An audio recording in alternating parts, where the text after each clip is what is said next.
realradio.fm/rules. For more information about contests on this station, go to realradio.fm/rules. Hey, it's that mortgage guy, Don. I can get you pre-approved in as little as 1 day, even if you're a first-time homebuyer. Get answers today at thatmortgageguyDon.com. ThatmortgageguyDon.com. High blood pressure can be challenging to manage, even with medication and lifestyle changes. Orlando Health is participating in a clinical research study evaluating an investigational procedure for adults with high blood pressure. If you are an adult and have been diagnosed with high blood pressure or are currently taking medication to manage it, you may be eligible to learn more about this research study. Participation in the study may last up to 4 years. To find out whether you may qualify, call 321-841-6444 for more information about the Spiral Gemini pilot study at Orlando Health Heart and Vascular Institute. That number again is 321-841-6444. Caution: hepatic denervation is limited by law to clinical investigation in all geographies. The generator and catheter used in the Gemini study for hepatic denervation are not approved for sale or use in the U.S. or any other country. Most families get their financial advice in pieces. A financial advisor here, a CPA there, an estate attorney somewhere else. Everyone means well, but nobody's talking to each other, and those gaps can work against you. Trajan Wealth's family office brings wealth management, tax strategy, and estate planning together, not as separate conversations, but as one coordinated system built around your life, your goals, and the people who matter most. Ours is a true family office, not one that refers you out because it's convenient. This kind of dedicated collaboration used to require a 7-figure net worth, but here's the game changer. Trajan kicked that door open. Trajan advisors are fiduciaries, always obligated, always honored to act in your best interest. Unlock your Trajan family office at TrajanWealth.com or call 1-855-TRAJAN-1. That's 1-855-TRAJAN-1. Advisory services through Trajan Wealth, LLC, an SEC registered investment advisor. Other services through Trajan Estate and Trajan Tax. Our job as the local diamond experts at IDC is to help you find an exceptional diamond at an exceptional value. That's Brian Stamey at International Diamond Center talking about IDC's commitment to protect the consumer with trusted guidance, full transparency, and fair pricing. That's never been more important than right now with the advent of lab-grown diamonds. Are you shopping for a lab-grown diamond or just want to learn how they're different from natural diamonds? Come to IDC to get the facts. It's the consumer's choice. We're not pushing one direction or the other. That's why IDC now has a huge selection both in natural and lab-grown. Lab or natural, we don't want our customers to feel like they have to go somewhere else to find a piece of jewelry or to select a diamond. So come to IDC and learn and compare. And whatever diamond you choose, IDC will set it in a spectacular designer mounting to create the perfect ring that matches her style, taste, and personality. Our job is to help you create the ring that you are proud to give and that she's ecstatic to receive. International Diamond Center, Altamont Springs, Waterford Lakes, and Mall at Millennia. I'm David Ortiz. When I lost my mom, she was only 46, and I lost my dad to cancer. It was the worst pain I ever felt. It made me think, what will happen with the people I love when my time is up? That's why I have life insurance. Ethos makes it easy. It's all online, take about 10 minutes, and you can get up to $3 million in coverage. Get your free quote at ethos.com/save. That's ethos.com/save. Paid testimonial. Time spent on application may vary. Online health questions required. Used cars are moving out at AutoNation Toyota Winter Park. This Thursday through Sunday, we're holding a special savings event. Cars, trucks, SUVs, hundreds of used vehicles, all priced to move and ready to drive. The low price you see is the price you pay. Buy with confidence with no hidden fees. Every used vehicle comes with a Carfax report and a 5-day, 250-mile money-back guarantee. Hundreds of vehicles, all priced to sell. Go to AutoNation Toyota Winter Park now. Do you have AC needs? Turn to the experts at Carrier. Go to millsair.com. iHeartRadio FIFA World Cup update. The World Cup final is set. Argentina will take on Spain after yesterday's come-from-behind 2-1 win over England. Argentina do it again, and they set a day with Spain Sunday in New Jersey in the World Cup final. Argentina, champs in 2022, is looking to repeat at the World Cup. Spain is seeking its second World Cup after winning it all in 2010. Download the iHeartRadio app for live Fox coverage of every game. Broadcasting live from the JustCallMo.com studios. Injured on the go? Just call Mo. Visit JustCallMo.com or dial 1-800-CALL-MO. This is WTKS-FM HD1 Cocoa Beach, Orlando. An iHeart radio station. Guaranteed human. Real Radio has your chance to win $1,000. Just enter this nationwide keyword on our website. Dollar. DOLLAR. Dollar. Enter it now at realradio.fm and answer your phone if you get the call. Good luck. Someone's going to get offended. It's just the way the world works. So to hopefully save everyone a little time and or energy, here's this. The opinions that you hear are those of the host and callers, and not those of iHeartMedia, its management, or advertisers. The News Junkie is on. The best friends you never knew you had, running through the most viral stories of the day. The News Junkie starts now. It is Thursday, July 16th, 2026. Lots to get to today, from the Blue Angel flyover to early reviews for the Odyssey are unhinged. And should prisoners be having World Cup watch parties?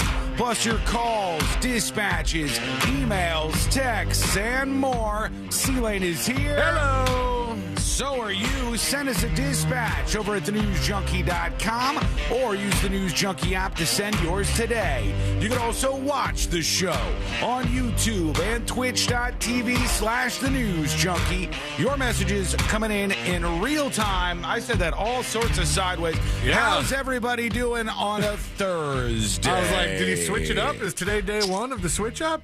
I didn't mean to. I was just like, at the last minute, I was changing the title of the stream. That's bad too. That's bad. I was flailing, man. I don't ever do that. And I go, what should I call it?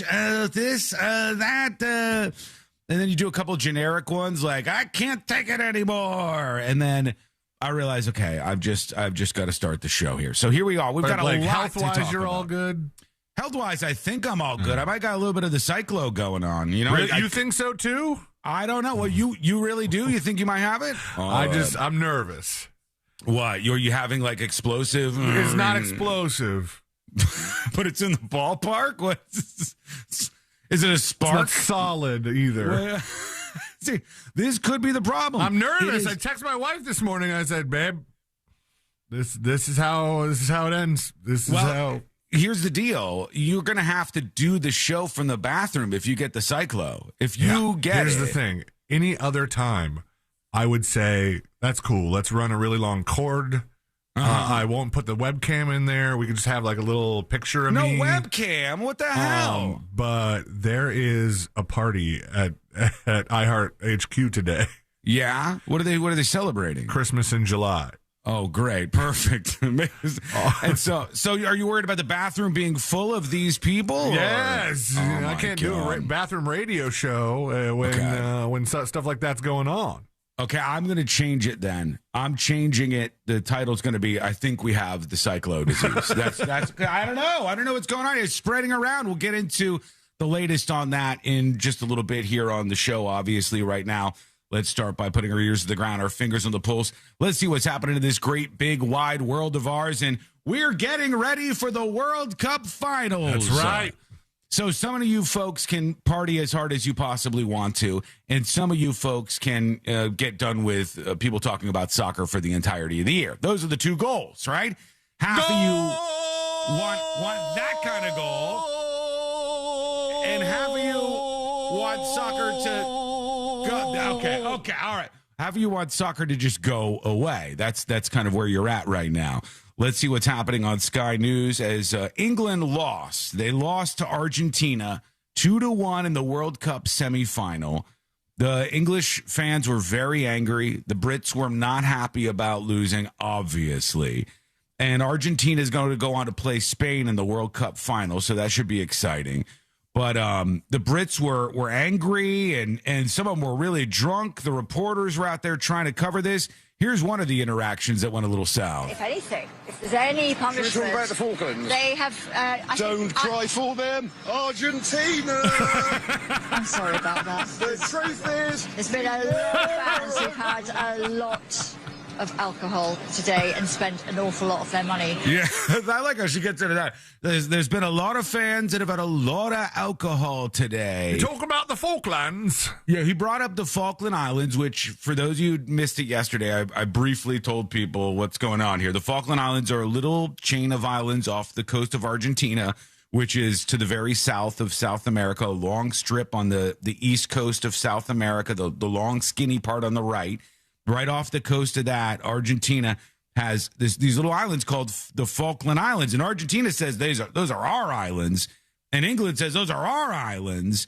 And there's been a battle going on. So that's why he brought up the Falkland Islands at the beginning. Some of the Argentinian fans had signs out there that were like, we're taking back the Falkland Islands. And it's a whole thing. It's a whole thing. Sounds like something you can't say. Yes, it does, but you're allowed to. If anything, if there's any punishment, Should we talk about the Falklands? they have. Don't cry for them, Argentina. The truth is, I never left you. They've had a lot of alcohol. Yeah, a lot of alcohol indeed. That's what she says, the lady over on Sky News having to deal with the drunks after the World Cup game.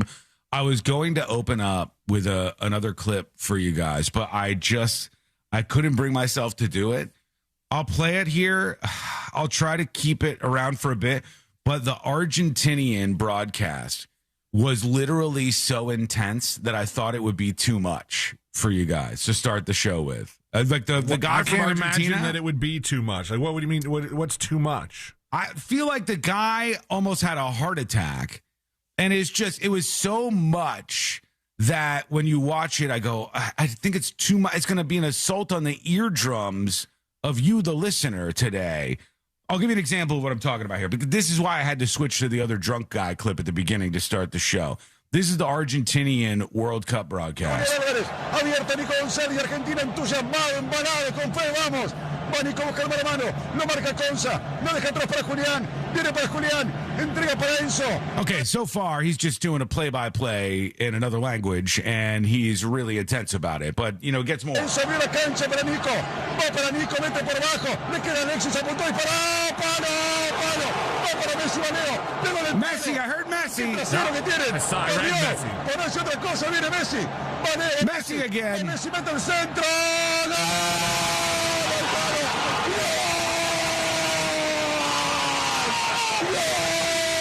You see what I'm saying? I like it. This guy's going to cry. That's going to be what I look like broadcasting from the toilet later.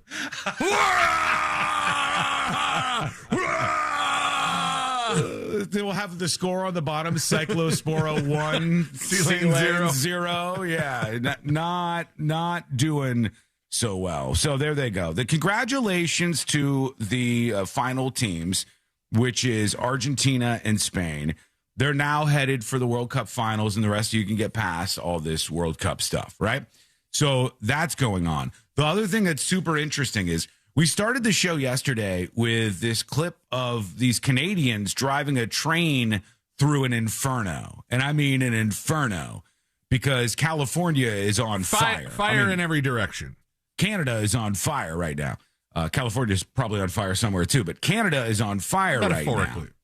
And Canada, whipped up by all these flames, is causing this massive smoke plume today and through maybe the whole weekend. And the massive smoke plume is just covering. It looks like apocalyptic in New York today, New Jersey, Pennsylvania. This smoke cloud from Canada is covering that area. Now, here's the kicker. As far as I know, I'm not a big sports guy, but as far as I know it, the World Cup finals are being held in New Jersey. And so it could well be that the situation with the World Cup finals would be these two teams playing each other, Argentina on one side, Spain on the other side, everybody all riled up. And then the background will be the sky will be looking like the apocalypse is taking place. That would be ridiculous and also very fascinating to watch. And I don't know what they would do about it, because all of that smoke has to be, without a shadow of a doubt, bad for the lungs of the athletes that would be performing, right? Yeah, it is. A couple of years ago, when I was flying up to New York to go with my wife and my mother. We were going to see Dave Matthews Band in Queens. Yeah. And at like that, it was an old outdoor stadium where they used to have the U.S. Open, I think. Mm-hmm. It was like they did big tennis matches there. And remember when we had all those videos of New York when it looked orange outside? Yeah. That was just clearing up. And we were not sure if we were going to fly into this and have to I don't know. Ashley was pregnant at the time, so her mom was super worried and telling her to get it was doomsday looking. I remember that, right? People were taking pictures and stuff. Yeah, her mom was telling her to get an N95 mask and bring it with us just in case, COVID style, just because we didn't know how the air quality was going to be. And luckily, it cleared up and it didn't even really smell once we got there. But the couple days leading up to us going there, it was a big concern. Yeah, I got to tell you, hold on. Let me see if I can bring this up. Here's Yahoo News with a story about what's happening here. They say wildfire smoke and bad air quality threatens sports. Yankees, Blue Jays, World Cup finals, Phillies, Mets, and more games to watch closely. And they're saying that this is so bad. All of this smoke. Oh, there's some people already posting the photos of it over on chat. There's people posting photos of the sky is just dark with smoke. I mean, it looks like nighttime in some places, and it's only going to get worse. So the World Cup final could be playing out with this sort of in the backdrop. But the crazy thing is everything that you just mentioned, Yankees, Blue Jays, Phillies, Mets, everything you mentioned that's not the World Cup final is easily able to be rescheduled. I mean, baseball, there's so many games, how would they even notice one was missing? But the World Cup final, people traveling in from all over the world, people paying huge monies for tickets, for hotel rooms, for trains. I mean, that would be disastrous to have to try and call that. Yeah, it's crazy, but possibly what we're going to be looking at. So we'll keep an eye on the Apocalypse World Cup watch while we look at our emails and get into everything else here on the News Junkie today. Chris emails the show, and he says, hello. You brought up an email about a girl sleeping at a Wawa.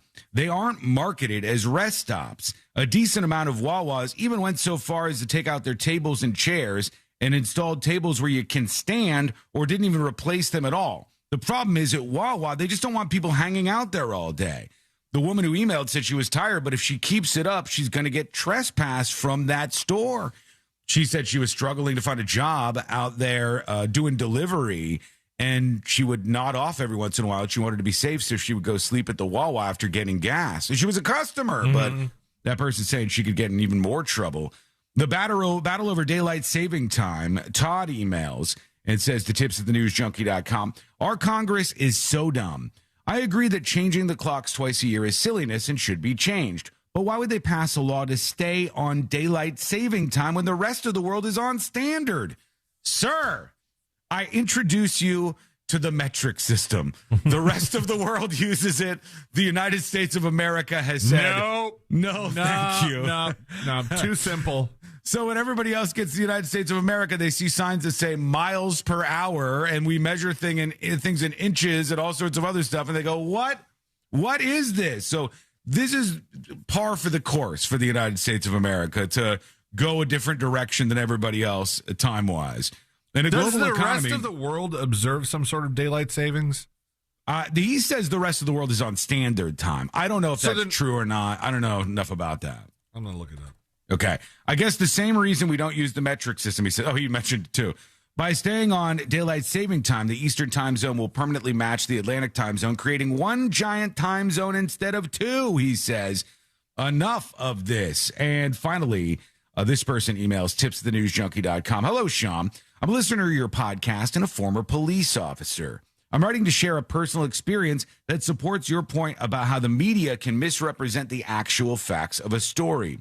In the linked Orlando Sentinel article, a doctor I arrested was found under the influence of alcohol with 250 illegal pills.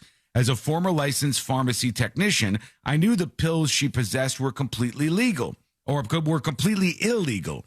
However, the article says the felony charges were dropped due to a poor investigation on my part. In reality, my investigation was solid. The charges were dropped by the state's attorney's office with my agreement so that the states of Virginia, Florida, and another state could pursue a larger case against this person for Medicare fraud. The media mischaracterized the situation, making me look like an incompetent police officer when the decision was actually a strategic legal move. I thought this was relevant as an example of the media spin you discussed. Thank you. Thank you for the email. Appreciate that. Yeah. I mean, all I'm saying is you won't realize how incompetent most of your media outlets are, especially like your local media outlets and your local newspaper and stuff that you largely ignore at this point in the timeline. But you won't realize just how bad they are until there's a story about you or something that you have a level of expertise in. So like if they write about the radio industry, trust me, I read it like a fifth grader wrote the thing. I'm like, they have no idea what they're talking about. They don't understand this at all. If they write about something that you know about, that you're an expert on, you'll start shaking your head because these people don't know what they're doing. And that's what ends up being the problem. All right. So we're going to swap out the thumbnail. I think we go for the Cyclo. I think we go with C-Lane. C-Lane has Cyclo and question mark. Oh, gosh. We'll go with that. Maybe they'll think we're dying over here.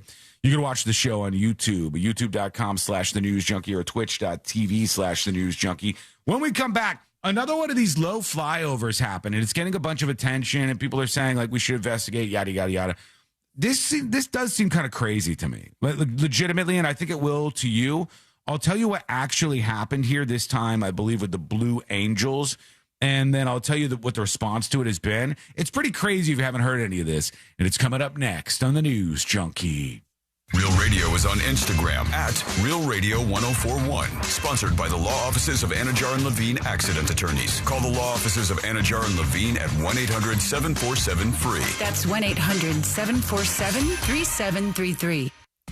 Looking at some heavy traffic on I-4 still for those traveling between 192 and 535 this morning. Looking at some accident activity now reported southbound on the Greenway, causing stop-and-go delays on the toll road at the Red Bug Lake Road exit. The left lane is blocked here, causing these heavy backups. If you see other traffic problems, call the Valvoline Instant Oil Change Traffic Tip Line at 866-676-8477. With traffic, I'm Samantha Canning. This report is sponsored by Gatorland. Gatorland knows you need more animals, more gators, and more fun. And now, Florida residents get what they need for less. It's $17.50 admission, now through the end of July. We know what y'all need. Y'all need Gatorland. Hey there, friend. About 90 degrees outside. Your AC is working hard. When you get home from a hard day at work, I think you deserve it to be cold in your house. That's it. Like, I think you just deserve to be as comfortable as you want. Maybe that's 72 degrees.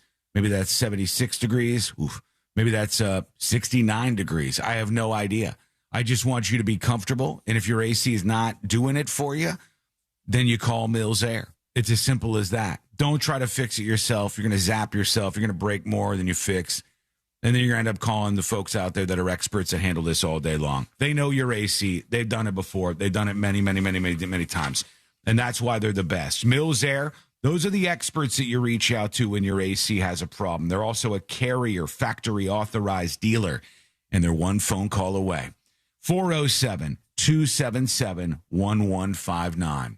That's 407-277-1159. Or find them online at millsair.com. Hey, I'll be home in about 10 minutes. Actually, make it 8. Hey, Mom. Yep, I'm walking home now. Mom, I'm trying to cross, but I don't think this driver sees me. No, they're driving too fast. Mom! Early, on time, a little late, just get there safely. A message from the Florida Department of Transportation's Target Zero initiative. Hey, Russ Rollins here. Let me tell you something. When you sign your insurance policy, sometimes some brokers, that's the finish line. They shake your hand, commission done, and then you may not hear. Oh, hold on. Why I'm introducing SuperSure. Your company has more than 25 employees. Whether you're the owner, CFO, or HR manager, it can be too complex to just buy a policy online. SuperSure is the super agency built for you. Licensed in every state for your business insurance and employee benefits, all with year-round support for you and your team. At supersure.com, you can access tools like the fine print fax tool, which translates your current policy into English so you know what's covered and what's not. Plus, a business value calculator so you can estimate what your business is worth, so you know exactly what needs to be protected. It's supersure.com. That's supersure.com. One super agency, one powerful platform, all policies in one place. Go to supersure.com. That's supersure.com. Paid for by Supershore Insurance Agency, LLC, a licensed insurance agency. Hey, Orlando, why settle for one dealership when you can shop 3? Greenway Kia's 3. Hello. Welcome behind the scenes. Sorry for the odd start to the show, folks. Stand by, okay? Swapping out the thumbnail.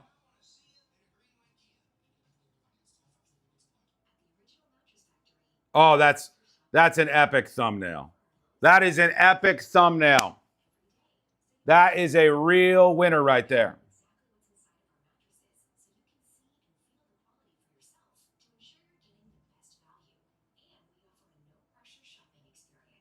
Thumbnail, title, changed. Done. I didn't know I could just change on Restream the title of the show and it updates the platforms in real time. Kind of cool. Okay, everybody. Now we're on board. Now we're ready to go. YouTube, Twitch, TNJ chat, how are you? Bandit says good morning from St. Augustine. Bandit, hello to you. God damn it. I mean, is this how my show is going to start today? Is this the kind of day I'm going to have?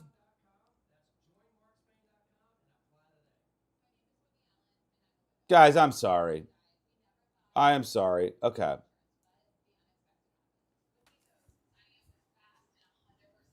All right. Are we good now?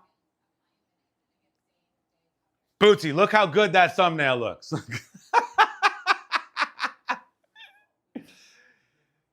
I do look like Artie Lang, don't I? In the new thumbnail on YouTube. I look like Artie Lang.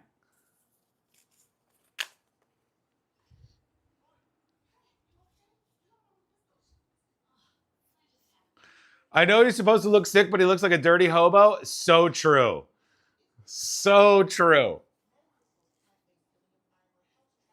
You have more of a nose than Artie does? Well, that's true. Yeah, I mean, but that's not saying much. 2 minutes and we're back live on the show. For realsies. There's Sun State John. There's Crazy Drunk Cat Lady. There's Sport. There's Ryan. There's Das Hefe. There's Tanya. Hello, Tanya. Good morning. Good morning to you, Tanya. So good to have you on board.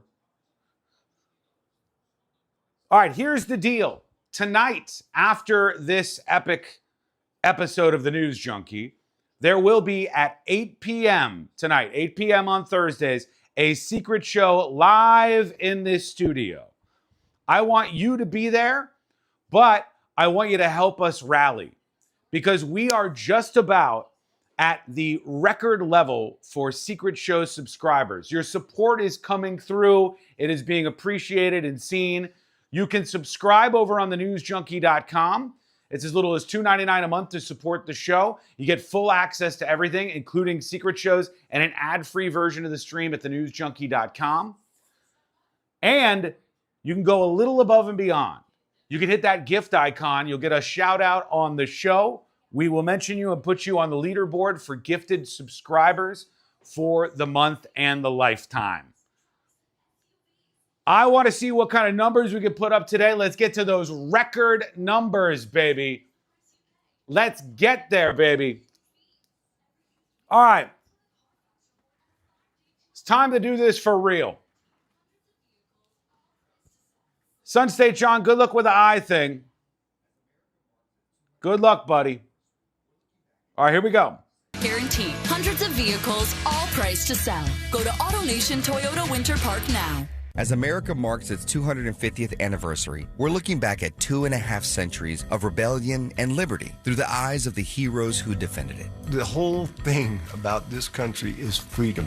If we're not careful, we could lose that. On Medal of Honor, Stories of Courage, we bring you the defining moments of valor that went above and beyond the call of duty. Listen to Medal of Honor on America's #1 podcast network, iHeart. Follow Medal of Honor and start listening on the free iHeartRadio app today. What's your case worth? Injury.com by Morgan & Morgan. Real Radio has your chance to win $1,000. Just enter this nationwide keyword on our website. Dollar. DOLLAR. Dollar. Enter it now at realradio.fm and answer your phone if you get the call. Good luck.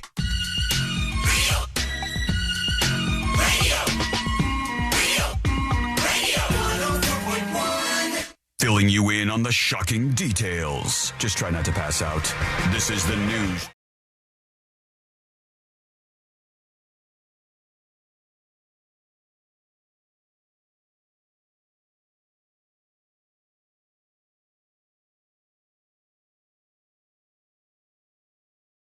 Today on the show, sparks will fly, and you can learn more about the world's most viral newsroom over on the website, which is at thenewsjunkie.com. I have to start this off with I need your help. That's it. That's the only way I could do this. I need your help because I know it's beautiful doing this show when there's things that I'm not necessarily that well versed on, that I don't have a good knowledge base on. I can say, like, hey, who else knows about this? And you can chime in and you can help out. Now, in the world of going to air shows and watching, like, let's say the Blue Angels do their thing, I've never really done this. I'm not really deep into that world at all, save for the stuff that makes it into the headlines. So for somebody who is, I could really use your help right now. Follow me on this journey, because I do think there's something kind of concerning happening here. But maybe I'm just ignorant to this. And if so, I want to be brought into the correct space here and into the world of reason. So there has been a bunch of these stories about the U.S. military, or the choppers, or the different flyovers that have happened in the last several months. And they fly over the beaches and stuff, and they get really, really, really low. And I know that that's kind of something that they do, but I feel like they're getting even lower right now. And like to an unsafe kind of deal. Maybe. And again, I could be 100% wrong. Like Das Jefe says, they are cool. Maybe it's just cool. Maybe this is a normal thing. Maybe this is not anything that anybody out there in the real world is worried about. But they are literally, when they're doing some of these flyovers, getting lower and lower and lower. And one of the examples was the U.S. Navy's Blue Angels, their flight demonstration squadron, immensely talented pilots, I'm sure. They were doing a flyover over Pensacola Beach, Florida on Wednesday morning. And they said during an aerial maneuver, an aircraft flew lower than standard profiles, resulting in a disturbance on the beach that affected civilian chairs and umbrellas, right? Standard profiles. Yeah, like there's a certain level, like there's a certain altitude that they're not supposed to go below. And here's the actual clip for those of you watching on YouTube. I'll describe it for everybody else. It is, suffice to say, an incredibly low flyer. Right here. Right there. That's... So the blowback is astonishing after this jet goes over. And I am not kidding you. Maybe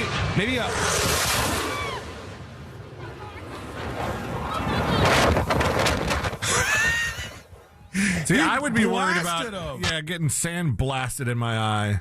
The plane flies so close over the top of these folks. Somebody got a screenshot of the actual moment that the Blue Angels did this. Now, the Blue Angels have said they're investigating the pilot who did this. To me, I do not want to exaggerate. I feel like the Blue Angels plane in this photograph may be as low as like 100 feet over the ground, maybe lower than that. Like, I think it's really just unbelievably low.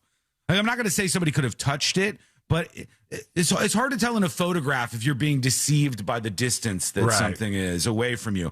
But I think saying 100 feet would be, I may even be exaggerating how high the plane is. It's that low toward the ground. So when I saw this, I go, okay, that seems bad. They probably shouldn't be doing this. I get it. This is what people come to the beach for. But is there a level where this becomes actually dangerous? Because then Pete Hegseth came online and started talking about it. He says, the flyovers will continue until morale improves. And he's talking about these these flyovers where people have buzzed all of these folks until morale improves. Until morale what improves. What the hell kind of threat is that? You're going to celebrate the 4th of July on the 5th of July, the 6th. We'll keep going. Hey, listen here, mister. Patriot. We're going to keep doing these flyovers so you change your attitude, okay? TDG says on TNJ chat, he was under 150 feet. I mean, like, it was really low. Like, it was incredibly low. Some people are saying 50 feet, 30, 40 feet. The bottom line is I'm being conservative and saying, let's say this thing was 100 feet over the beach. There's got to be a place where this does become a little bit dangerous. Yes. I mean, that we were already kind of tiptoeing into that territory, seeing that the flyover caused stuff on the ground to move, like people's tents. You start like whipping up everybody's tents and chairs, it's going to start hitting people and hurting people. Yeah, and I don't want to... And you're going to have to deal with it until your morale improves. I'm not trying to care and complain because, look, I love this stuff. I love the Blue Angels. I think it's super cool. But I have to say, like, is there some truth to maybe they're going a little bit hard on the hot dogging and showboating here? Is this indeed a little bit too low? I mean, these people got buzzed. They're celebrating. They were celebrating until the wind kicked back on them. So some of it has them going over the water, which, okay, that I can make sense of that. That's cool. Usually at an air show, that's where they would stay. But when they're going over the beach and they're that low, it seems a little bit like maybe we shouldn't be doing this. Maybe we should kick it up. And so that's why I wanted to throw this out to you. If you folks are more familiar, maybe you've been to some of these air shows, is this more normal? Is this just people complaining because anything that gets attached to like political stuff now, everybody complains about it? What is the actual situation that we're looking at here? Yeah, ABC News, if you look up ABC News Blue Angels, has another picture that was similar to the one you were showing just a second ago, where it's a still shot and the plane is kind of, it's tilted to the side. This morning, stunning. This one here, where it's like this, the underside? That's not the one I was thinking of, but that one's just the same. I mean, it's so low. Like, I know you guys can't see this, but it is incredibly low. The plane is, I will say this with confidence, and I'm not trying to Uncle Rico this situation. If I was on the beach that plane. and I had a football and I had a laser fast throw, I feel like I could hit the Blue Angels plane with a football.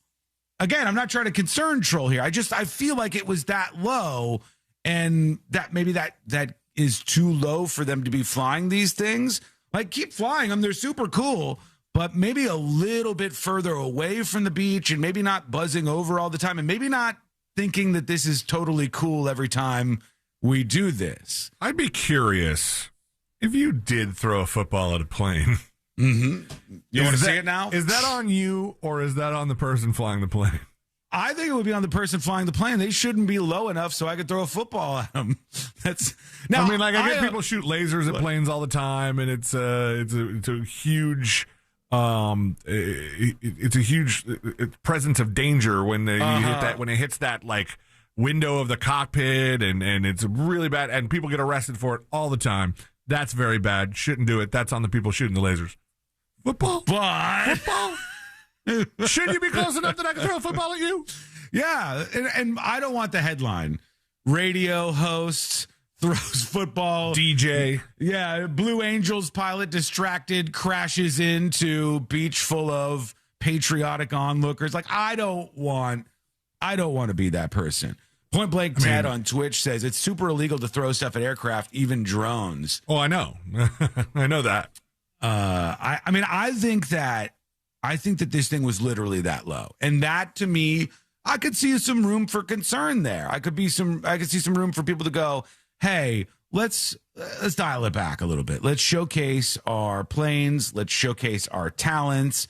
But then one little mistake, if you're doing something like this that's so cool in the moment, could lead to something really bad. And that's another thing I was just thinking of. It's like, hey, I know, you don't like to talk about this, but they do make mistakes sometimes. Right. You know, every once in a while we have like a video, a bunch of videos come in because some air show had a tragedy happen and everybody got to see some explosion or big fire because two of the planes hit each other. Those are mistakes. Those are mistakes that happen.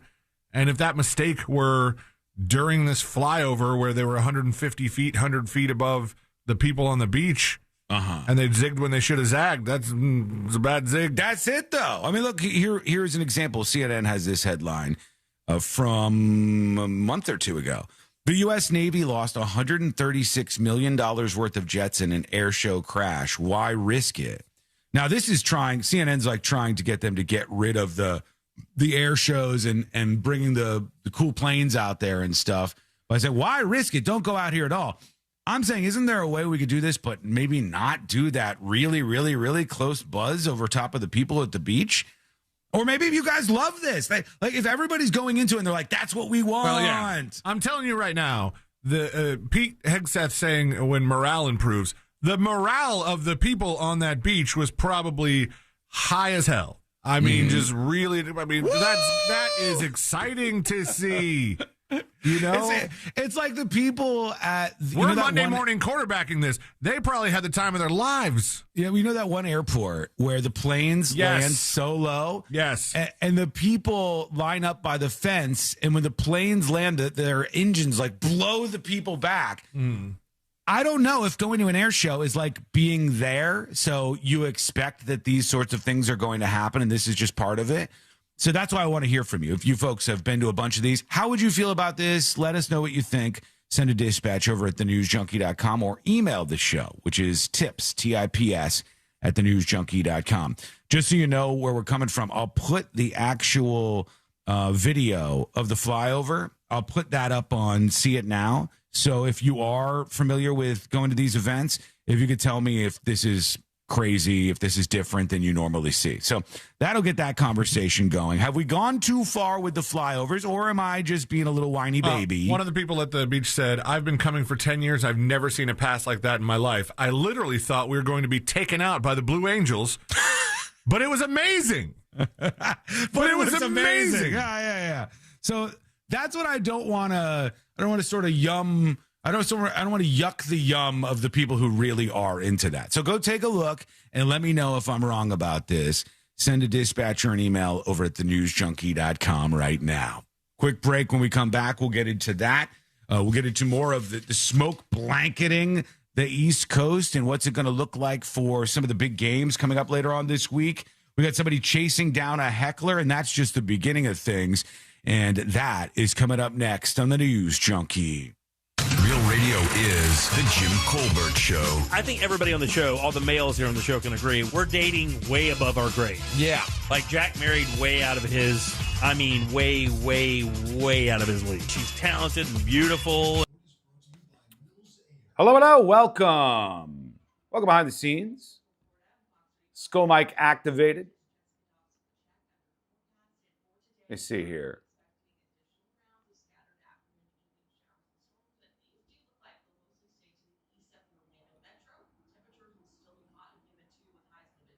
Got some amazing stories on deck today.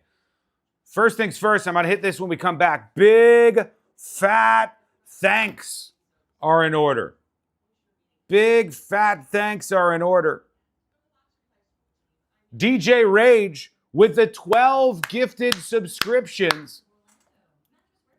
Let's do it, folks. Today, we're going to do it. We're going to get to the absolute record.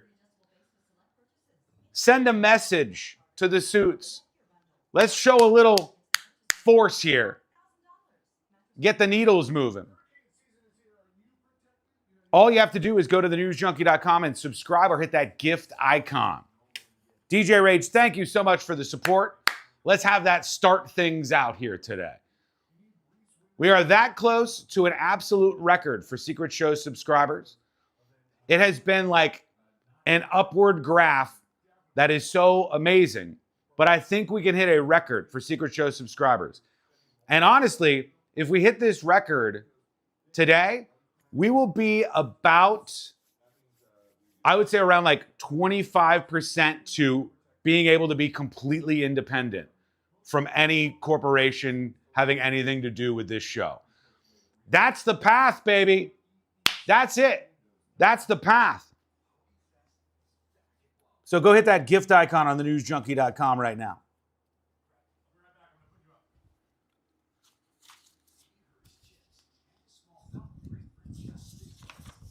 Any of you seeing that Canadian Fire smoke out there?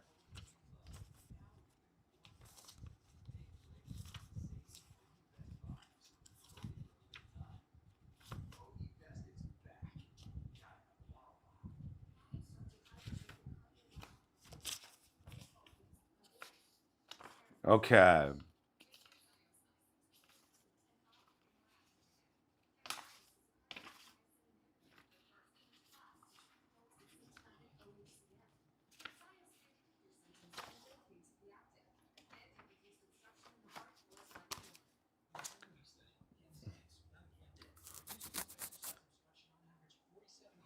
Okay, somebody sent a dispatch about the Blue Angel thing. All right, good. I'll get to that in a bit. Just got a notification that Trump fired someone. You get a notification every time Trump fires someone? That's weird. Who did he fire?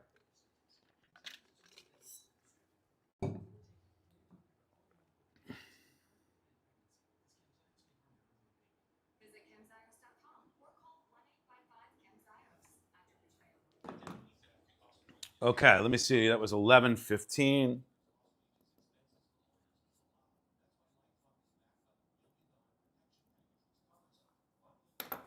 Two minutes and we're back. We have air quality alerts here in Pittsburgh, but not seeing any sort of haze from it. I was talking to somebody yesterday, and they were in Jersey when we were on the phone, and they were like, I'm outside right now, and the smoke from Canada is starting to set in. And it's so thick and so smoky that I can't even imagine what it's going to look like this weekend for the World Cup final game. And I thought, man, that is a cool visual. But I don't know what they're going to end up doing with this. Look at that, baby. The man with one eye rocking it still. We are keeping the momentum going. Sun State John with 13 gifted subs. Let me write that down. SSJ times 13. DJ Rage with 12. Let's go. We're sending a message today. We're hitting a record today. And then Secret shows us tonight. Missy shows me the sky over her house there. Yeah, it looks pretty. I mean, it should be nice and bright there. It looks pretty foggy and dark looking there. Let's keep the momentum going. Let's see you go over to thenewsjunkie.com and hit that gift icon to help us hit a record here on a Secret Shows Thursday. Thank you for the support. All right, we're coming back live on the show.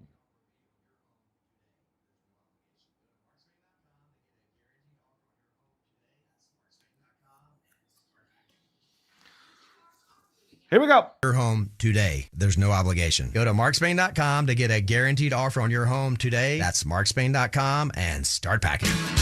Used cars are moving out at AutoNation Toyota Winter Park. This Thursday through Sunday, we're holding a special savings event. Cars, trucks, SUVs, hundreds of used vehicles, all priced to move and ready to drive. The low price you see is the price you pay. Buy with confidence with no hidden fees. Every used vehicle comes with a Carfax report and a 5-day, 250-mile money-back guarantee. Hundreds of vehicles, all priced to sell. Go to AutoNation Toyota Winter Park now. Ooh, Ben Tyrod, what are you going to do? I'm way ahead of you. I'll be on rockauto.com before you can even finish this commercial. He's right. rockauto.com. Parts when you need them. This earful of real radio is brought to you by JustCallMo.com. Injured on the go? JustCallMo.com. Radio.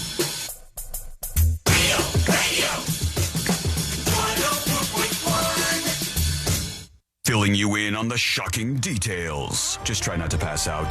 This is the news.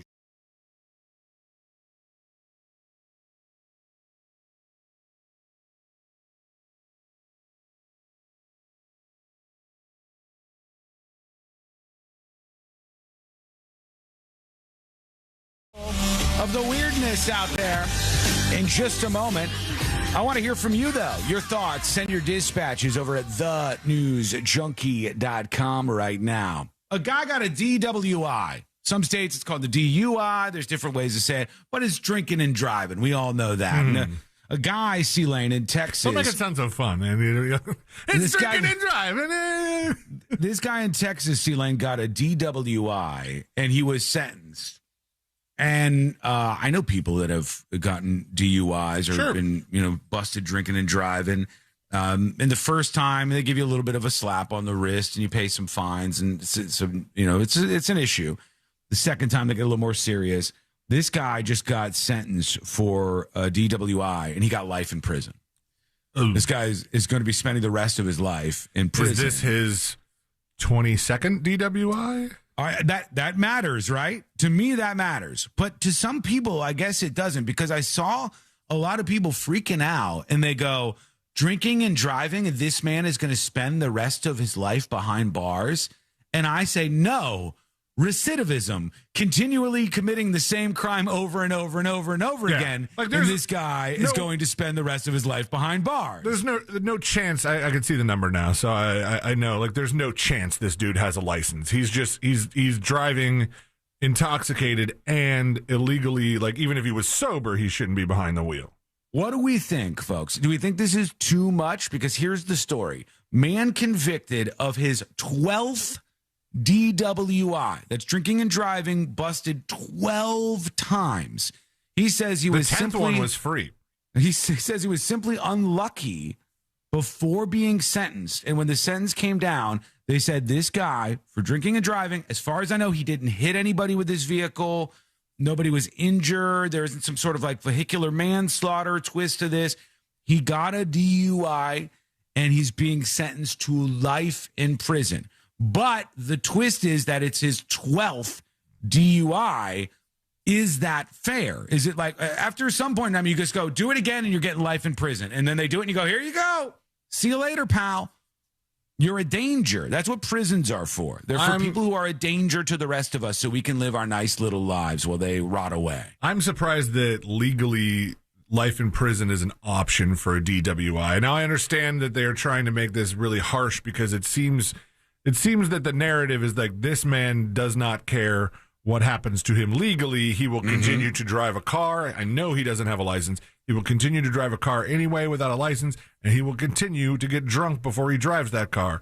And if he's had 12 DWIs, he has probably had multiple occasions where he hasn't been caught drunk driving.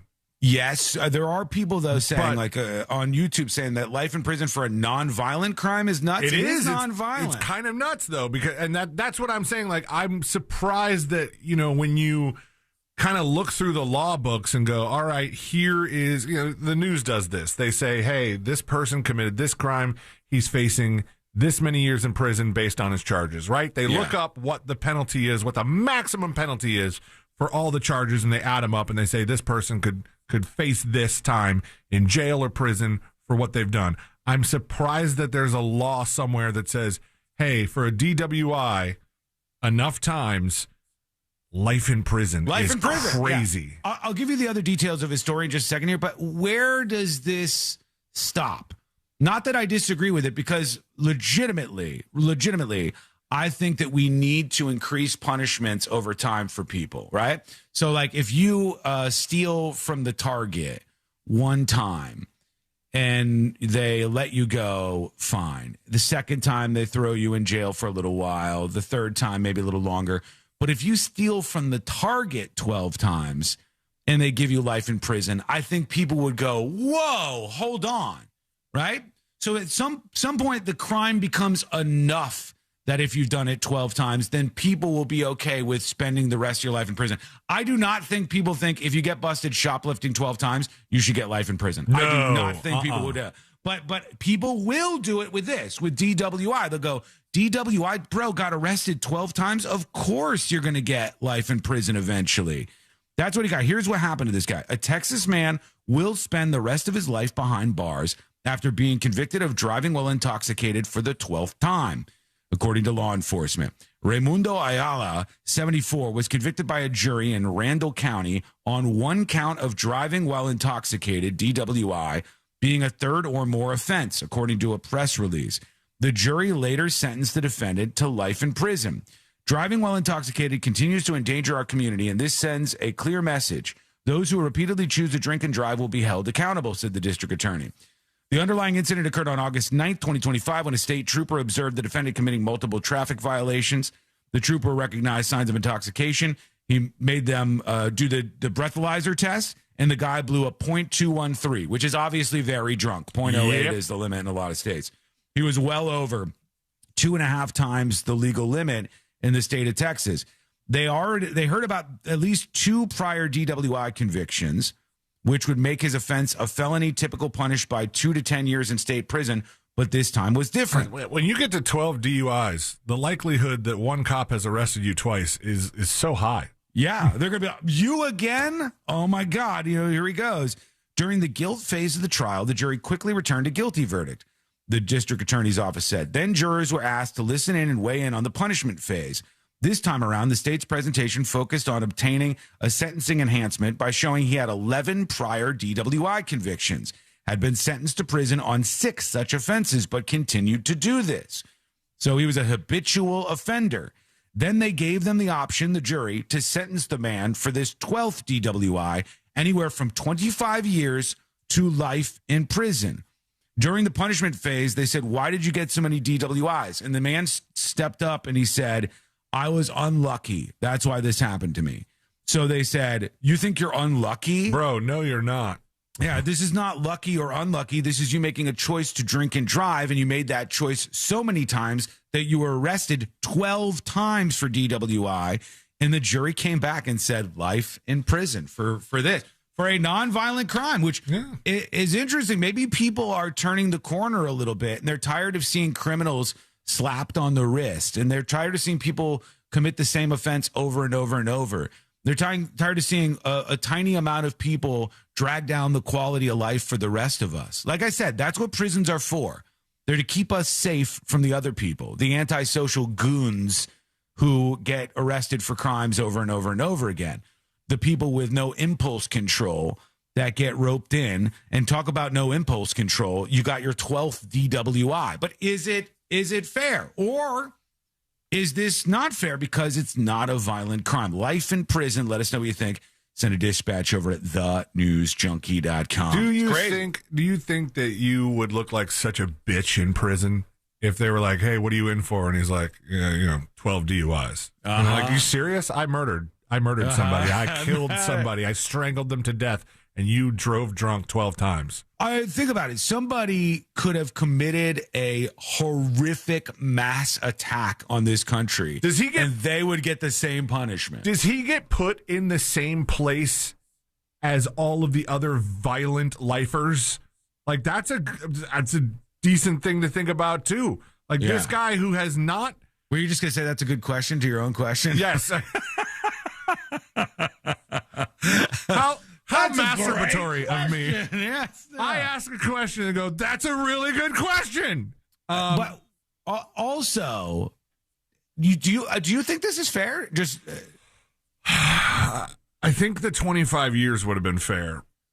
But I mean, it just seems like it said he'd done 6 prison sentences before. Yeah. It seems he's like he would learn, right? He was not going to learn. He's going to do the 25 years and get out and have a couple drinks and make it a baker's dozen.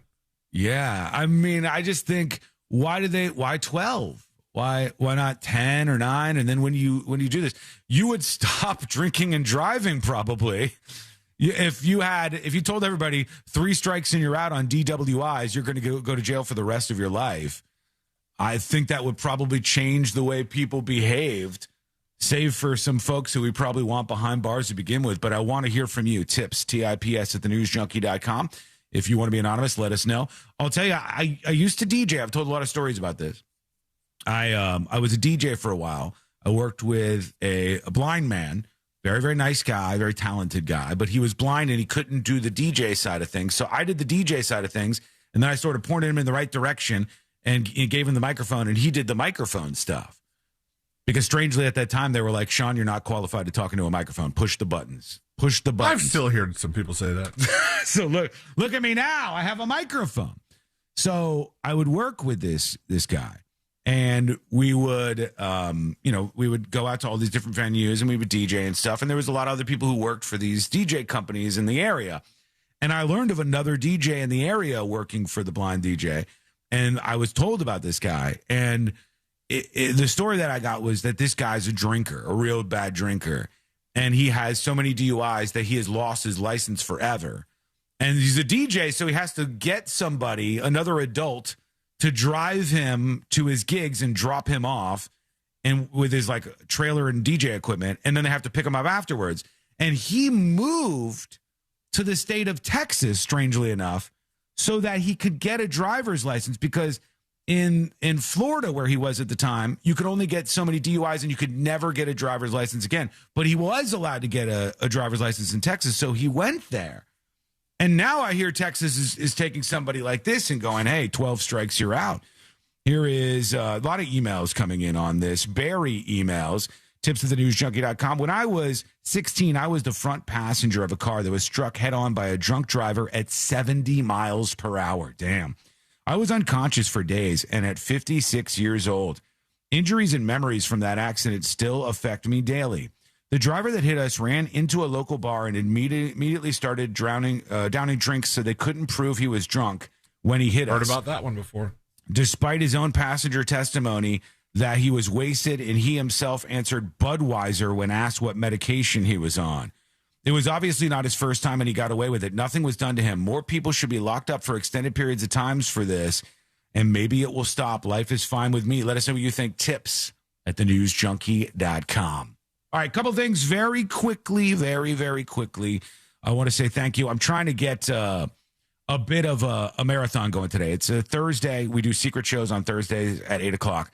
We are approaching the record number of subscribers that we've ever had for secret shows. After a lot of years of not focusing on this great product enough, now there's an effort to gain independence from the suits by talking to you, the audience, more, and getting you to support some of the other things we're doing and unlocking more access for you with subscriptions from thenewsjunkie.com.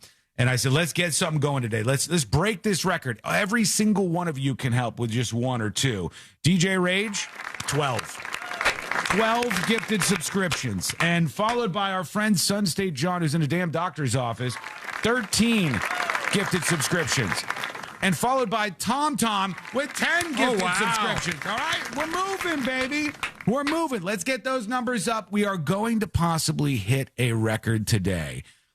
1, 2, 5, just subscribe for yourself. All of those matter. No matter what, I want you to be with us at 8 p.m. Eastern tonight as we do another uncensored secret show. And subscriptions, even gifted ones, unlock that for you. Okay, we'll get to your feedback on the DWI life arrest in a bit. We've got a bunch of other things to try to work in here on the show. I've got a story about crime that I want to get into. It's even crazier than this. But I want to tell you about this stomach disease making the rounds. We might even have it over here, for God's sake. So I'll give you the latest and everything you need to know to protect yourself. That is coming up next on the News Junkie. Your chance to win $1,000 in your hand is minutes away on Real Radio 104.1. Brought to you by... Hello, welcome behind the scenes. Skull mic activated. Thank you to Tom for the 10 gifted subscriptions. We are moving, baby. We are moving and grooving.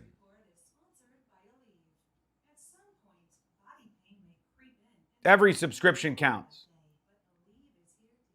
including yours. Go subscribe on thenewsjunkie.com.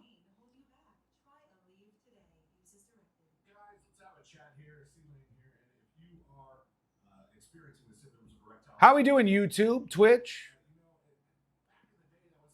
Ad-free subscribers?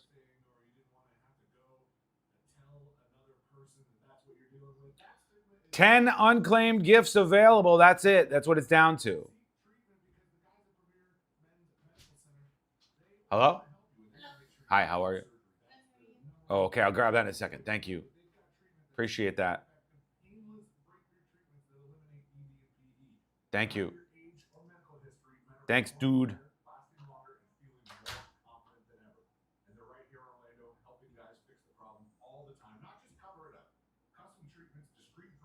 We're heading into the second hour of the show. That means there's 3 more to go. 3 hours for you to hang out with us here on the show, friend.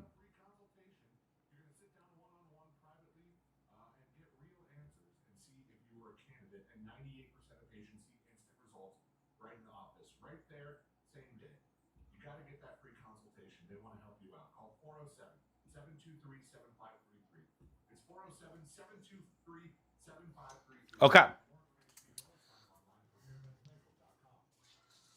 This is for secret shows tonight. Little Espalon. Let's get it cooled.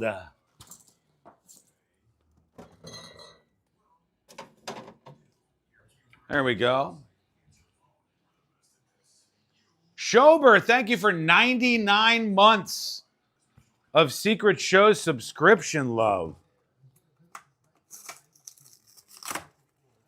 Man, you get 12 DUIs and you stay in a cell for the rest of your life. That'll teach you. That'll teach you.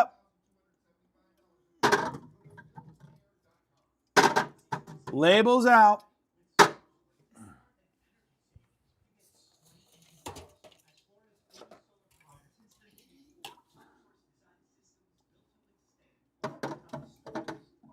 This black cherry.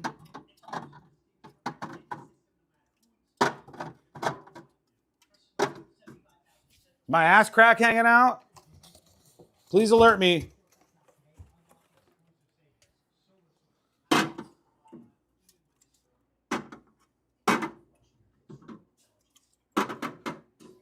All right, one more flavor. Don't forget tonight, 8 o'clock, Secret Shows. Let's load up on the peaches.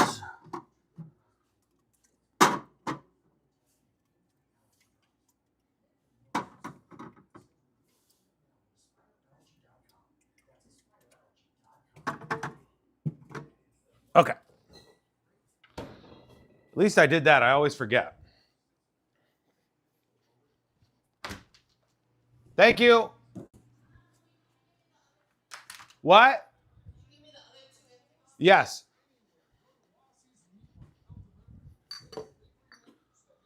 Back in 2 minutes. Okay. Thank you. Okay, finally, all set. Where are we here?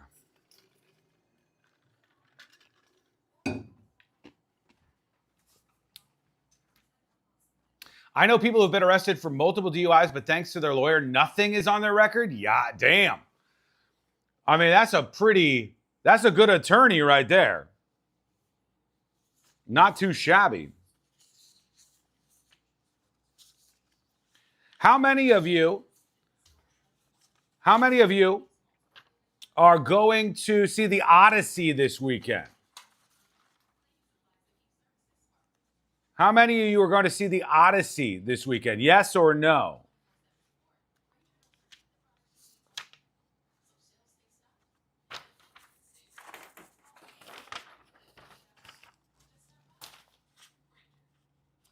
The reviews are crazy so far. Also, this is not making it on the show, so I'll just blow it out here. There's stories today from the Associated Press saying that the reflecting pool is no longer American flag blue. It's closer to gray, so we have to pay again to have it weatherproofed and painted once more. That story is still ongoing, although it does not really excite me.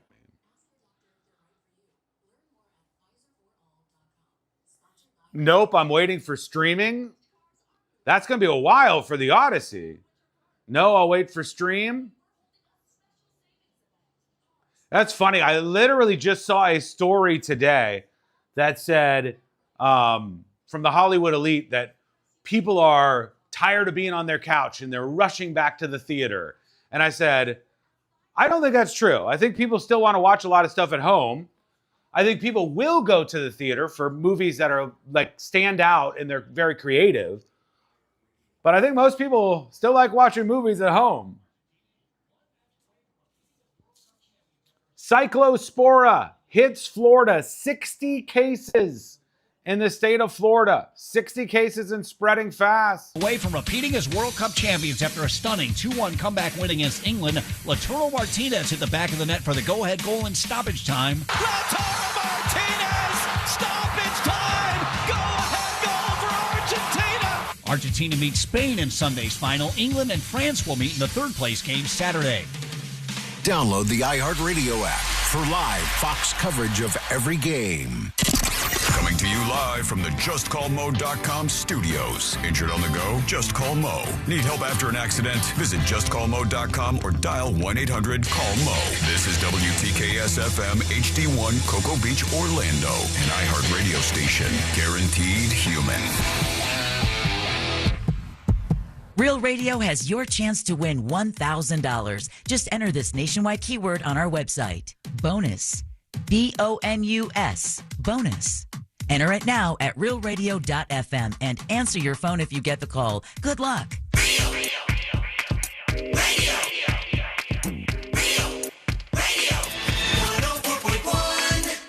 He won't hesitate to call you out when you're being a little asky. This is the...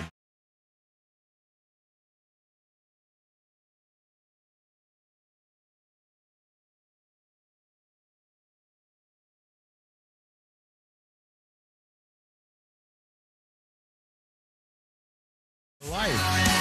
At this point during the show, I feel like I've heard of most things, but not this one. And I have a story for you on that line in just a moment. We were talking about how low those blue angels were flying in some of these videos, and there was a lot of people who had things to say about this.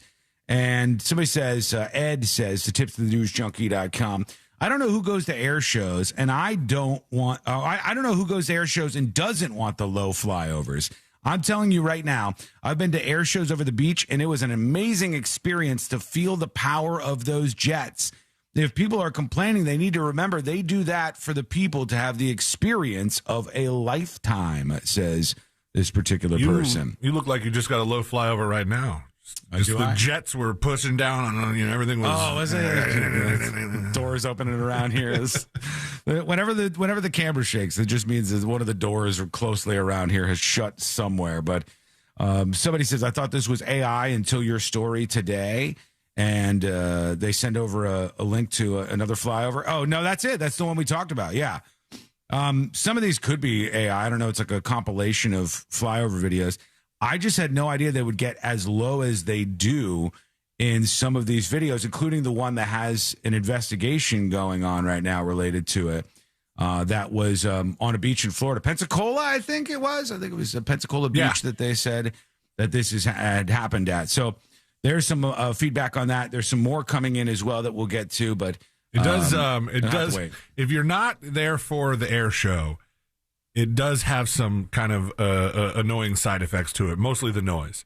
Yeah. Because I'll never forget when who was the client that I was meeting with? I had like a Zoom meeting, and they were down south. You forget that part of it, huh? I'll never forget the story, but he doesn't know who he was with. I think I know who it was, but they're not a client anymore. So okay, good. Then you can crap all over. No, they're fine. But I met with their agency.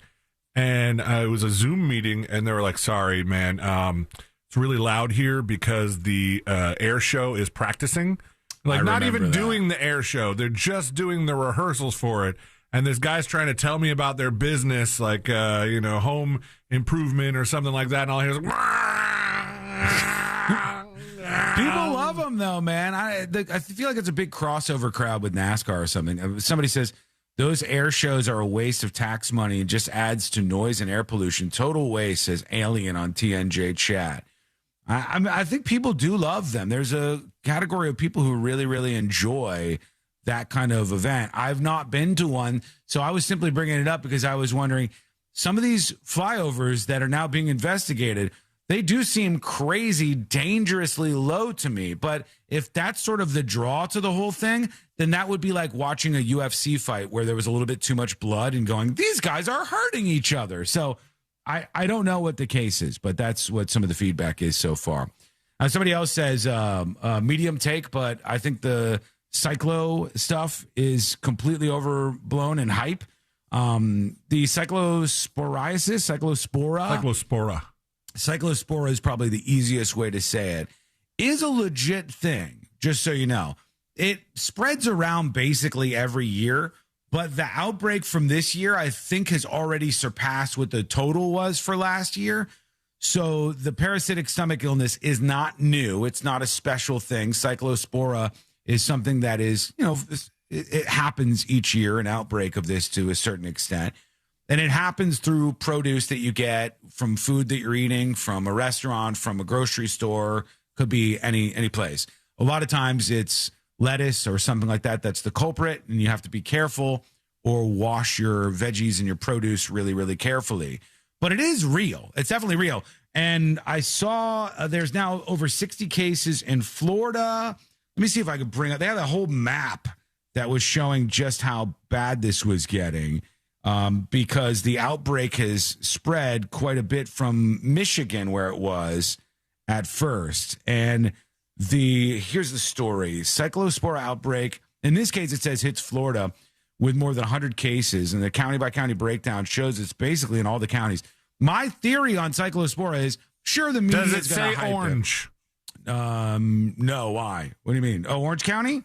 Yes, it does. Oh. Orange 4. My theory on this is not that it doesn't exist. I do think it exists. It's not that the media isn't hyping it, because I'm sure the media will hype it. It's kind of a low to boring news cycle right now, so they're looking for any story they can to ramp things up.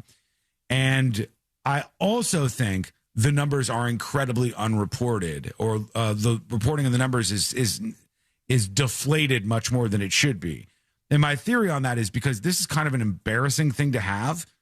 Sealand thinks he might have it right now. I said, I don't feel that great this morning. And even saying that out loud, like, we might have cyclospora, even saying it out loud is like people are going to be like, you have explosive diarrhea. I'm also worried that my body's just going to manifest it. Like, this is something completely unrelated and just indicative of my normal lifestyle, that I would get this every once in a while. But now that it's happening during this cyclospora scare, that I'm going to get so worried about it that this is just going to churn down there. And I might not even have cyclospora at all, but my body is just like, make it so. You're manifesting it in so many ways. Cyclospora, I'm clicking this here on it makes you fill in so many things. It's so annoying. So it's in basically every county in the state of Florida. It's in a lot of the Midwest. There's at least 7,000 confirmed cases of this, but I, again, think it's worse since I think so many people don't necessarily want to go to the doctors or admit that they have this. Here's what Good Morning America was saying this morning. Good morning, Robin. Hospitals across the country are treating an influx of patients with that severe stomach bug, the intestinal illness called cyclosporiasis that causes fatigue, fever, and an explosive upset stomach is now on the rise in 34 states, with the CDC reporting nearly 7,000 confirmed or probable cases. The epicenter is in Michigan, where doctors tell us they typically see less than 50 cases per year. Now it's up to 600 per day. Health officials there say the outbreak could be tied to lettuce or salad greens, but nationwide, federal officials still have not identified a cause. And right now, there are vacancies at the top of the FDA, CDC, and Surgeon General's office. They're trying to hype it up. It's like, this is why it's spreading so quickly. It's spreading so quickly because people don't wash their produce a lot. That's one problem. And if you go to restaurants and stuff, if a restaurant gets slammed, if they get super busy, they're less likely to do a thorough rinsing of the produce in many cases. And every time, like Courtney and I have gotten an issue with eating at a restaurant, it was always a busy restaurant. It was always a busy restaurant. And then you eat something with lettuce in it and you go, they were too busy and they didn't clean things up. And now people got the stomach bug. In this case, cyclospora. But keep yourself aware of this. Make sure you're washing your vegetables and all that good stuff. Let us know if it's hit you and you want to admit it. Tips at thenewsjunkie.com. TIPS at thenewsjunkie.com. Real quick, right. before you close that tab, put her back full screen. She got a lip thing going on? Right here? Oh, you mean like a herpy thing? I don't know. I couldn't tell if it was like glare off of the lights or something. I don't think so. The very beginning. I mean, maybe she has cyclospora. No, I think it's just a little blurry. Yeah. It's just like a defect in these low bandwidth videos. Bad place to have that defect. Yeah. So, all right, here's the story that I was leading in with, and then I have a rant for the ages about Kalshi and some of these prediction markets in a second. Trust me, come along with me on this one. Your head is going to explode when you hear some of the things I'm about to say. But first, I wanted to get this out there and see if anybody had any feedback on this. There was a story about this lady in Texas, and she said, it's time to go on a vacation. Let's head over to California. So she goes to California, and she's doing like a brewery tour, because sometimes people will do this. They'll go to these different places and drink and enjoy herself. Mm-hmm. She says her name's Destiny, and as she's sitting at this brewery in California, she goes, does this happen here? I've never heard of this before. And there were officers who came in to the brewery. The cops came into the brewery. And the cops started going around the brewery and breathalyzing all the people who were there. I'm sorry, what? Who were drinking. And I thought, I have never heard of this happening before in my life. Were these people volunteering to be breathalyzed? Because that sounds like a little bit of Fourth Amendment violation. That's what they said. They said this is a routine thing that the police do, where they go to these places and then they go, hey, they offer up breathalyzers. So it's part of like some training for the officers. But who would do that? Like, I wouldn't do that to begin with. I don't want to be part of whatever weird thing you're working on to train other police officers to bust people at breweries. They walked in, the cops did, to this brewery, and they started doing breathalyzer tests on the different people there. And I guess they said this was more common in California, but they do this in other states as sort of a training thing. And they test you and then tell you what your breath alcohol level is. But the training thing seems like something they should be doing like on their own, at their own facility, on their own time, scheduled with people that they've either asked to or compensated to be there or something. Would they just show up at a place?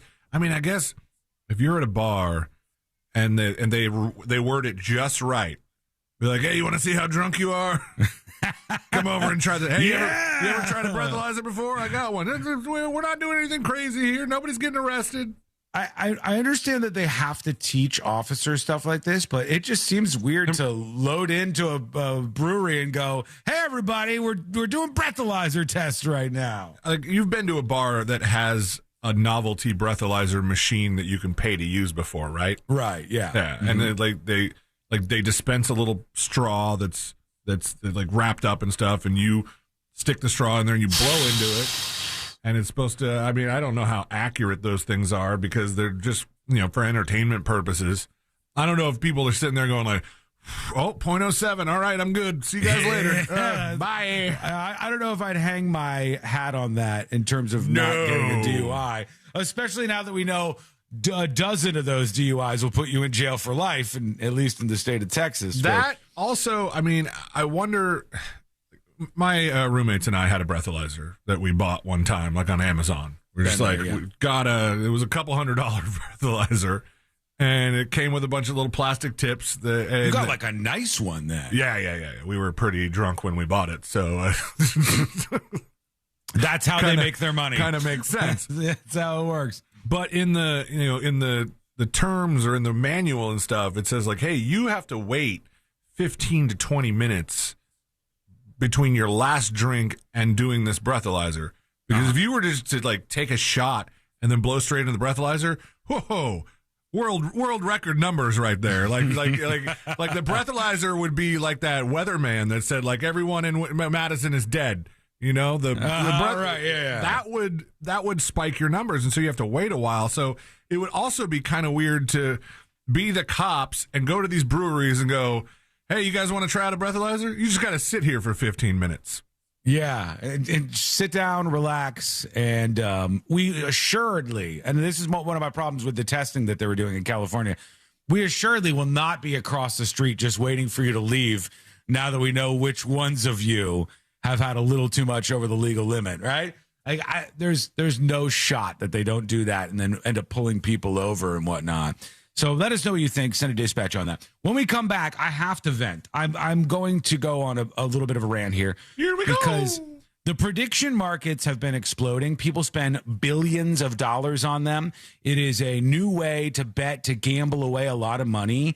And the stories of people either cheating at these prediction markets have been piling up. I just heard one of the most unbelievable stories about somebody cheating in one of these prediction markets and making a whole bunch of money. But it's something else that they've decided to allow betting on that really has me fuming here. We'll talk about that. It's coming up next on the News Junkie. Real radio is The Monsters in the Morning. You gotta get it that caper. And the caper's basically like a telephone pole, right? And you gotta get that thing straight. Hello, welcome behind the scenes. SCO mic activated. Let's hit that gift icon over on the newsjunkie.com. Let's make it a big, memorable day. All right?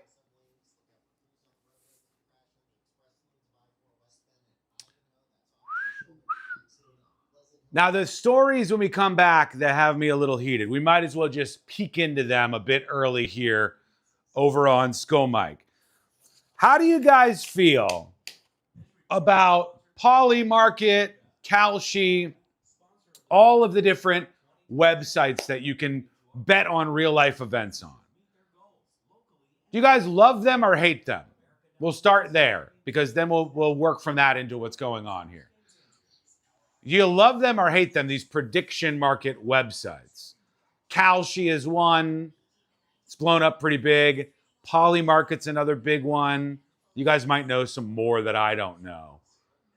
But those are the big ones. I don't like it. I think it's incredibly corrupt. There's a lot of evidence of that. I think they need to be banned. It's a slippery slope. We need a TNJ betting platform. I have good news for you. TNJ chat allows you to bet. Now, it's not with real money. It's with stars that you earn in chat. So it's even better. I feel like their days are numbered. They make me horny. These betting websites are proof that a lot of idiots with disposable income are out there. I mean, I think they're good for sort of putting people's money where their mouth is. So somebody who's constantly yapping off about a bunch of team sports nonsense on Twitter, somebody who's like definitely a huckster for politics, you can get them to put their money where their mouth is and actually bet on the things that they're talking about. That's interesting. Other than that, I'm like, what are we doing here? I don't have a problem with gambling and betting. I'm fine with that. But I do have a problem with gambling and betting markets where a lot of times it seems like somebody has an unfair advantage. And the story just came out, we'll get into this, that there was somebody who was betting on Trump speeches, betting a lot on Kalshi, I believe, and making a bunch of money. And it turned out it was the person who is Trump's longtime teleprompter operator. The teleprompter operator was betting on the Trump speeches on Kalshi, and the teleprompter operator literally could have control over that. Be like, I bet on 7 minutes and 9 seconds. Let's just speed this up a little bit. Like, you literally could have control over the outcome, and they're betting on this. Now, you might say, Sean, people bet on sports. The players have control over the outcome. They cheat at this all the time. But I don't know. This is why I don't gamble. I mean, it's crazy the amount of cheating that happens on these prediction markets. But here's the kicker. They have just been cleared in the United States of America to allow the prediction markets to bet on whether or not flights are going to be delayed. Now, I don't know why anybody needs to bet on whether flights are going to be delayed at airports. I don't know why that needs to be a thing to begin with. But I can tell you, if these people are willing to cheat on every other prediction markets bet, they're willing to do shit to make your flight delayed so that they can make some money off of you. Now all the rest of us are getting hit with airport delays because a bunch of losers are making millions of dollars making your Southwest Airlines flight a little bit later than it would have been. How is that a good idea for anybody? You can have compulsive behavior. Don't let your compulsive behavior get in the way of my life. I mean, really, you shouldn't let it get in the way of your life either. That's one of the issues. But yeah, I see what you're saying. To each their own. Kramer bet on flights a long time ago. Yeah, that's true. Full-on plane junkie today. Yeah, I mean, I literally think there will be people who will be willing to do stuff, call in threats, do things like that, to delay flights for the rest of us because they're all betting on it now. They're gambling on whether or not your flight is on time or delayed. All you want to do is get to your family reunion, get to that concert, get to that vacation spot, and people are going to ruin that. I don't like the gambling market. Sketchy ass way to take money from people. MFQ says everything that can be gambled on will be manipulated. It's sad. That's true, unfortunately. I think anytime you get gambling in any vertical, the level of corruption is always there. And if it is, it's never going to be fair and it will be corrupt every single time. I think that's just how it goes. I have a ton of stars from listening to the podcast. Well, good. That's great. Now go gamble them. Go gamble them away.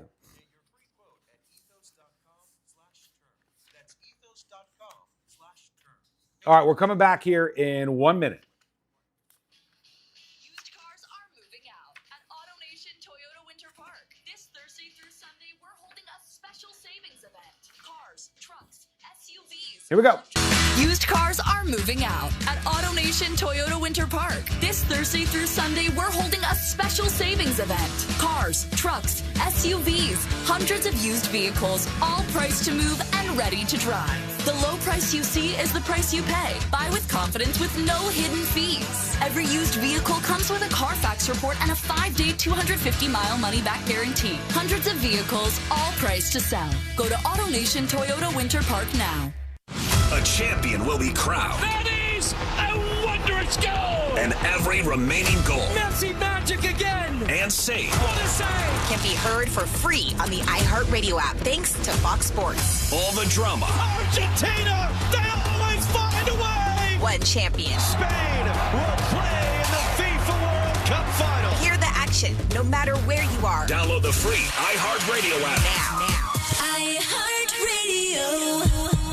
For all your plumbing needs, go to modernpi.com. Real Radio has your chance to win $1,000. Just enter this nationwide keyword on our website. Bonus.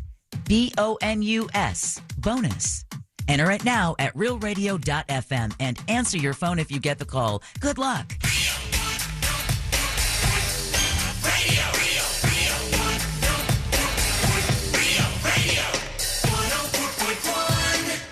Watching the world burn with some friends since 2007. This is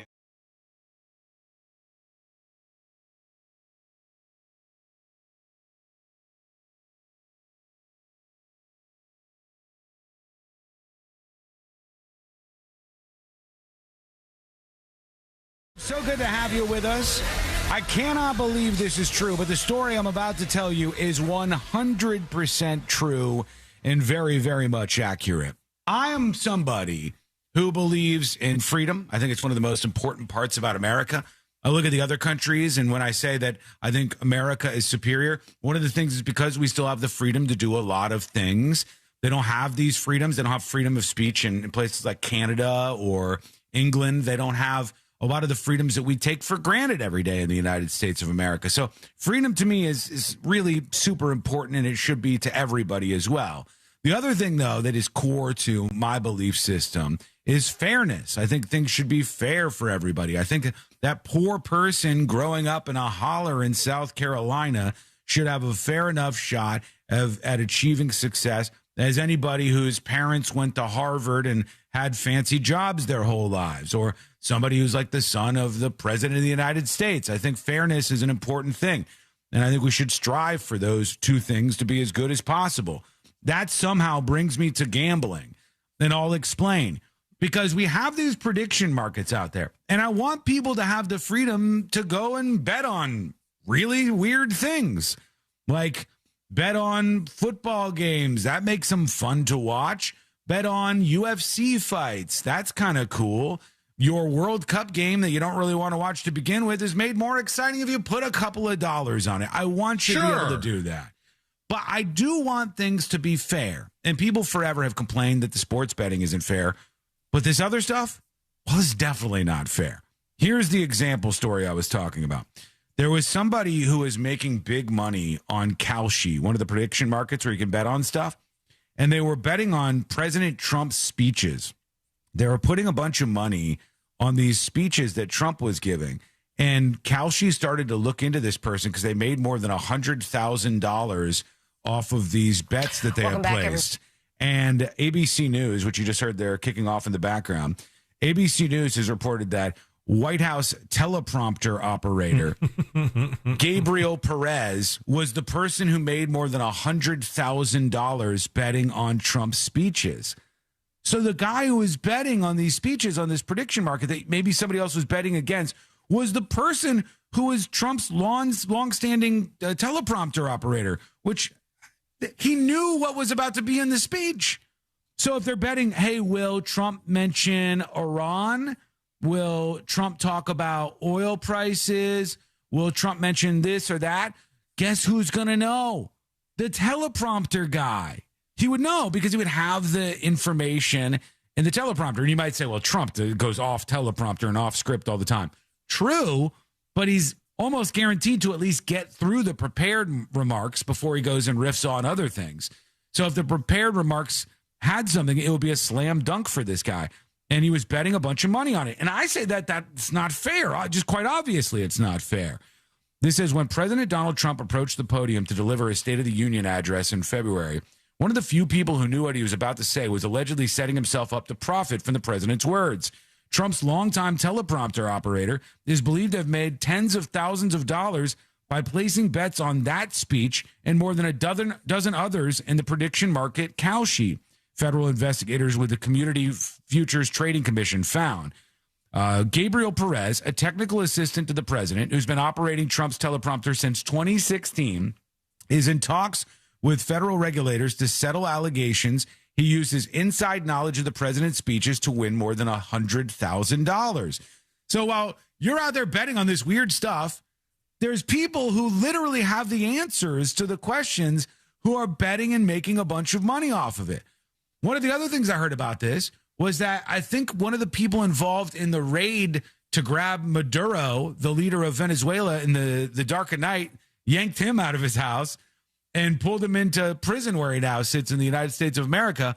One of the people that made a bet on that was part of the armed forces operations to go and remove Maduro. And they're like, hey, I've got the information. I might as well go with it. And you might say, well, Sean, I mean, this happens with stocks. It happens with insider trading with stocks. It's happened with sports forever. And now it's just happening in the prediction world where people have information and they can make money off of it. You're right. You're right. But I ask you, is that fair? Because these people, I think, are just flat out cheating in these worlds. The regulation for this needs to be kicked up a notch, in my opinion. I think we need to make sure it's fair and as safe as possible if you are somebody who wants to bet your money on this stuff. Well, it sounds like it's being regulated if they caught this guy. Well, Kalshi was the one who started to notice and investigate this on their end. They were like, whoa. Why is somebody coming out 6 figures ahead on the Trump bets on what will be in his speech? Do they happen to know? And then they found out that they do. And this is happening time and time again. But there's other things too, C-Lane. Like this story says that a bunch of the platforms, including Kalshi, which I mentioned previously, the prediction market, they're now about to allow people to bet on airport delays. So whether or not a flight will be delayed, you can bet on that. And I say, oh, great, even better. How does that not end up with, you're trying to get to your grandmother's funeral in Sheboygan, and there's some absolute deranged lunatic who is betting his rent money on whether or not your Southwest Airlines flight is going to be delayed, and then maybe even calling in a bomb threat to ensure he gets his payout, right? Like, how could this possibly go wrong? This is what we're seeing. We're seeing cheating. We're seeing stuff where it's like, uh-oh, that could be messed with. And in case you think you're going to go, that they're not going to screw with this stuff, Sean, they were betting in the UK on temperature readings. Yeah. In different cities, what the temperature would get to, what the high temperature would be for the day.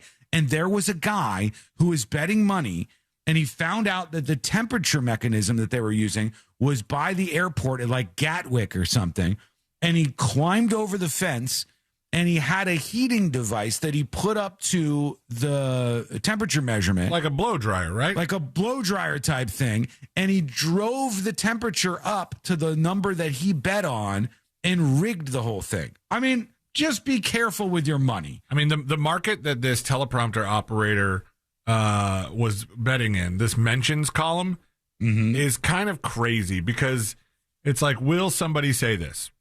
Yes or no? And there's like right now there are, what did it say? 19 different markets. So things you can bet on. They call them markets.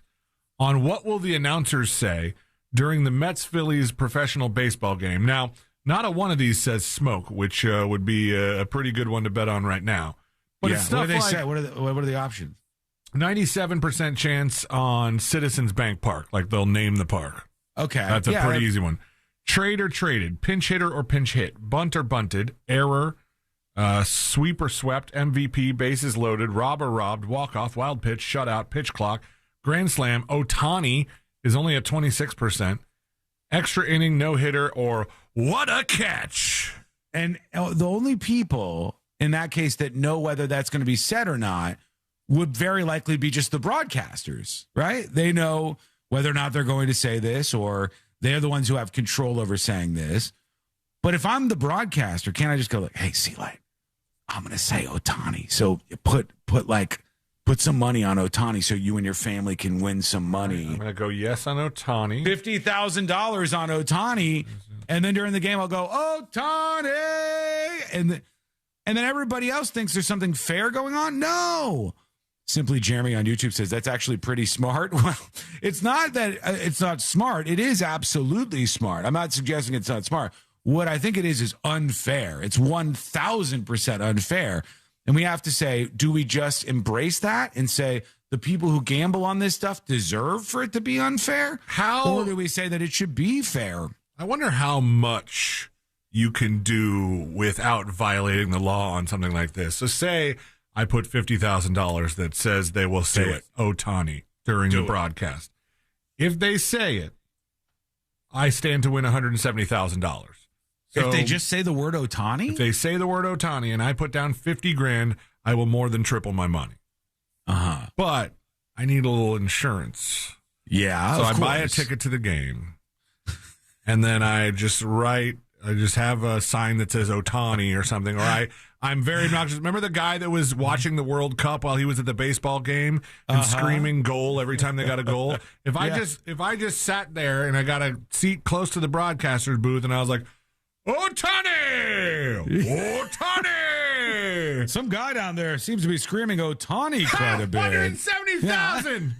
Yes! How is this not going to have an impact on all of our lives in some way? This is going to, like, people will rig the system. Anytime you give them the opportunity, they will rig the system. They're going to rig the temperature voting. They're going to rig the airports and the delays on the planes. They're going to rig every single thing that they possibly can. The teleprompter bets, all of those things. And they're going to continue doing that for, I think, a very long time. But you let us know what you think. Send a dispatch over on the website at thenewsjunkie.com right now. All right. Let's see here. We got a couple of people with dispatches, and we haven't played one yet. Here's Lil Sister with a dispatch. Go ahead. Hello? So I was a bartender about 25 years ago. When my shift and the other bartender's shift ended, we went to another bar with a couple of our customers and the manager. Yeah.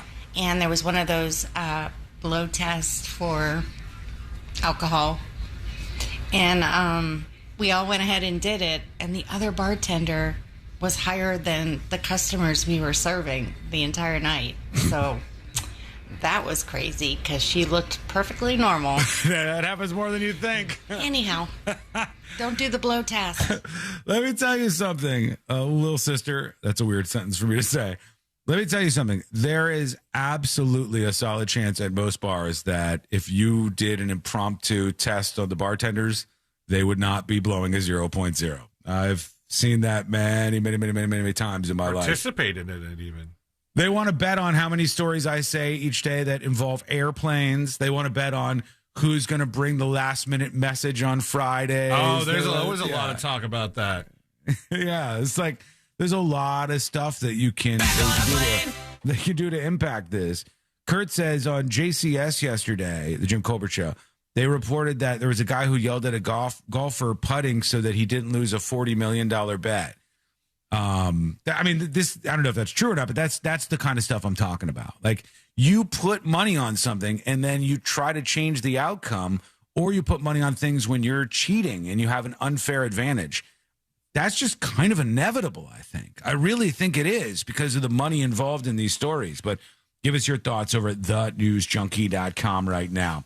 When we come back, we will get to, of course, the hot sheet. I've got a great pick aside. I got a bomb pick aside for you that somebody tagged me in yesterday. Let me move that to the front of the line.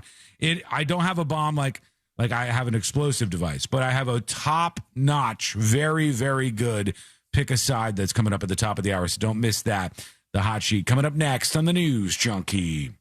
Coming up tonight on Real Radio at 7, it's a corporate time with Tom and Dan. Brought to you by MyEternalVitality.com and Modern Plumbing Industries. At 9 p.m., it's Real Laughs with comedians James Miguel and Ken. And Real Music starts tonight at 10 on Real Radio 104.1. This weather report is brought to you by Mills Air. Happy Thursday, Central Florida. I'm Fox 35 Storm Team meteorologist Jessica Dobson with a check of your forecast. And for today, we are going to be expecting additional rounds of scattered afternoon and evening showers and storms, but these do look like they'll mostly stay to the east of the Orlando metro. Temperatures will still be hot and humid, too, with highs in the mid-90s. We'll see a high of around 94 degrees in Orlando, with feels like temperatures ranging from around as high as 102 to even 105. As we head throughout the next couple of days, though, we'll see an influx of tropical moisture, meaning higher chances of showers and storms for the weekend. From the Fox 35 Storm Team, I'm meteorologist Jess. Welcome behind the scenes. Skull mic activated. All right, let me put pick aside.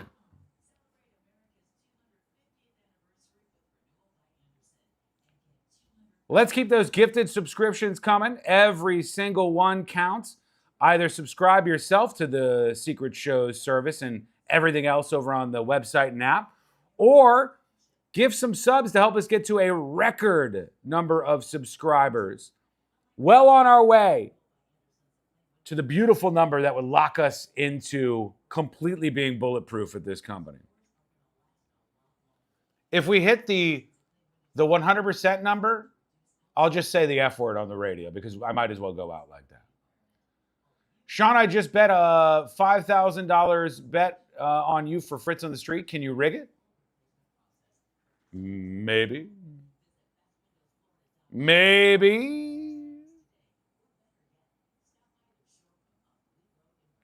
Please, oh, please play my dispatch. Maybe. We'll get that queued up. Look at that. Ask and ye shall receive, baby. Love it, love it, love it. put this open. Thank you to Cat BH for the 5 gifted subscriptions. Thank you for the huge support. Keep us rolling on. You could be next. Just hit that gift icon.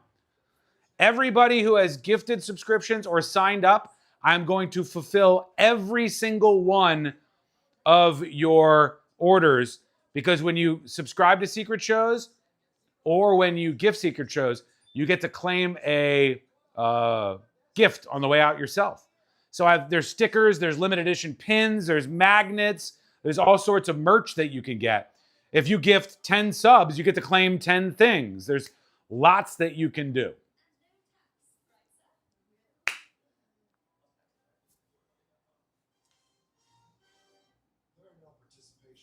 In fact, if somebody gifts 25 subs, you could play Fritz on the Street today. 25 subs and I'll send you a Zoom link and you're playing Fritz on the Street with us. Otherwise, I'm choosing you. Yep. You. One of you will be playing along with us in Fritz on the Street today. But who will it be?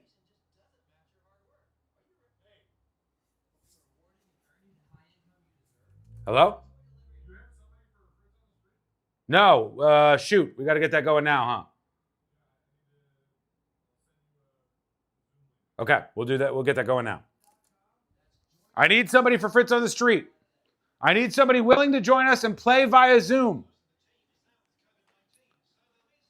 If you are interested in joining us on Zoom and playing Fritz on the Street, I need you to email me right now, tips@thenewsjunkie.com.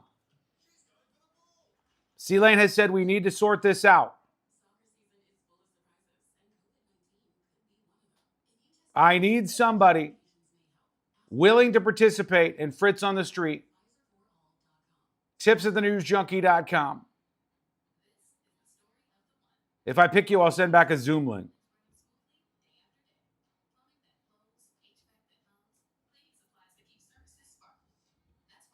We're coming back in 90 seconds. 9-0.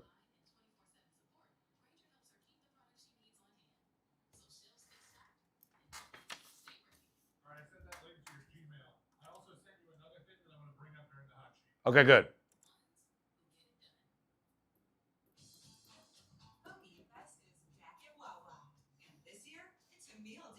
All right, here we go. We're coming back.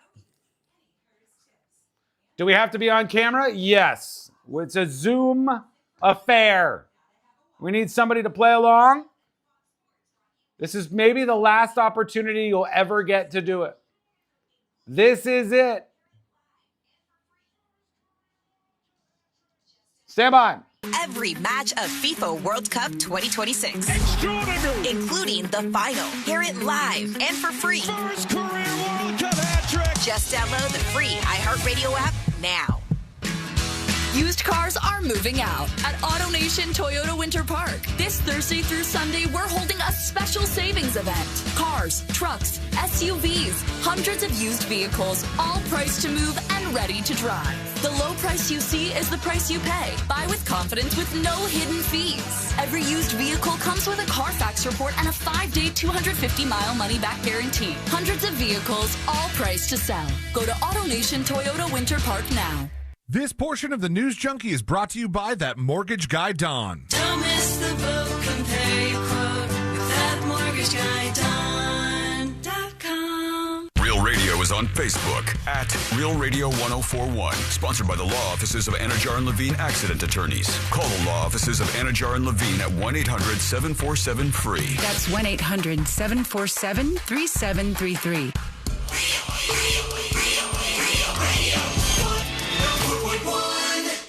Preparing you for the impending robot uprising. This is the News Junkie.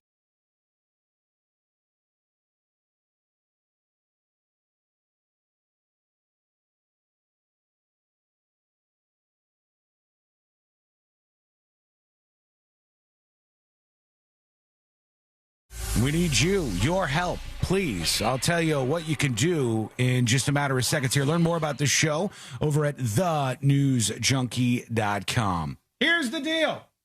Fritz on the Street is the next segment. It's happening after the hot sheet. Damn all right. You are going to get your final opportunity to be able to join us and play Fritz on the Street in place of that mortgage guy, Don, because he will be back next week. He has a sweet vacation going on right now. He'll tell us all about what's happening. But he needs somebody to stand in from. We had somebody last week, and it was awesome. All right? It was fun. We got to hang out with this guy, and he showed us the hotel that he worked at and stuff. And now it's your turn. And this is probably a once-in-a-lifetime opportunity because we don't usually have that many opportunities to do this, so this might be it. If you want to play Fritz on the Street, you got to be able to do Zoom. And I need you to email me, tips@thenewsjunkie.com, tips@thenewsjunkie.com. If you're going to do this, I need somebody who's going to be watching their email because as C-Lane's doing his segment, I'm going to send you a Zoom link. You launch it, and then you're going to be playing Fritz on the Street with us in a matter of minutes. Right now, let's do the hot sheets. Hot sheet. It's news, but not like real important news. Best investigator reporting on the planet. The top stories from the people on your screens and speakers are on the hot sheet with C-Lane. That's right. The top 5 stories in the nonsense news that are brought to you by that mortgage guy, Don. And we start with one. A lot of times when you see stuff like go super viral, it happens like overnight, right? Like a video of something stupid happening, something fun happens overnight. It happens very quickly. Sometimes not so much, because this thing that's going around the internet right now that I saw today is hilarious. But it happened back in 2012. And the reason we're only finding out about it this year is because it happened in Iceland. And so Americans, white people in general, if they can't understand what they're reading, they flip to the next thing. You flip to the next thing if something's in Icelandic. However, and I sent you this Instagram link to pull it up real quick. All right, hang on. Let me see. So this Icelandic TV channel, Stu 2, was airing an episode of the Teletubbies. And I don't know how this gets crossed, right? I don't know how things like this happen. Is this real?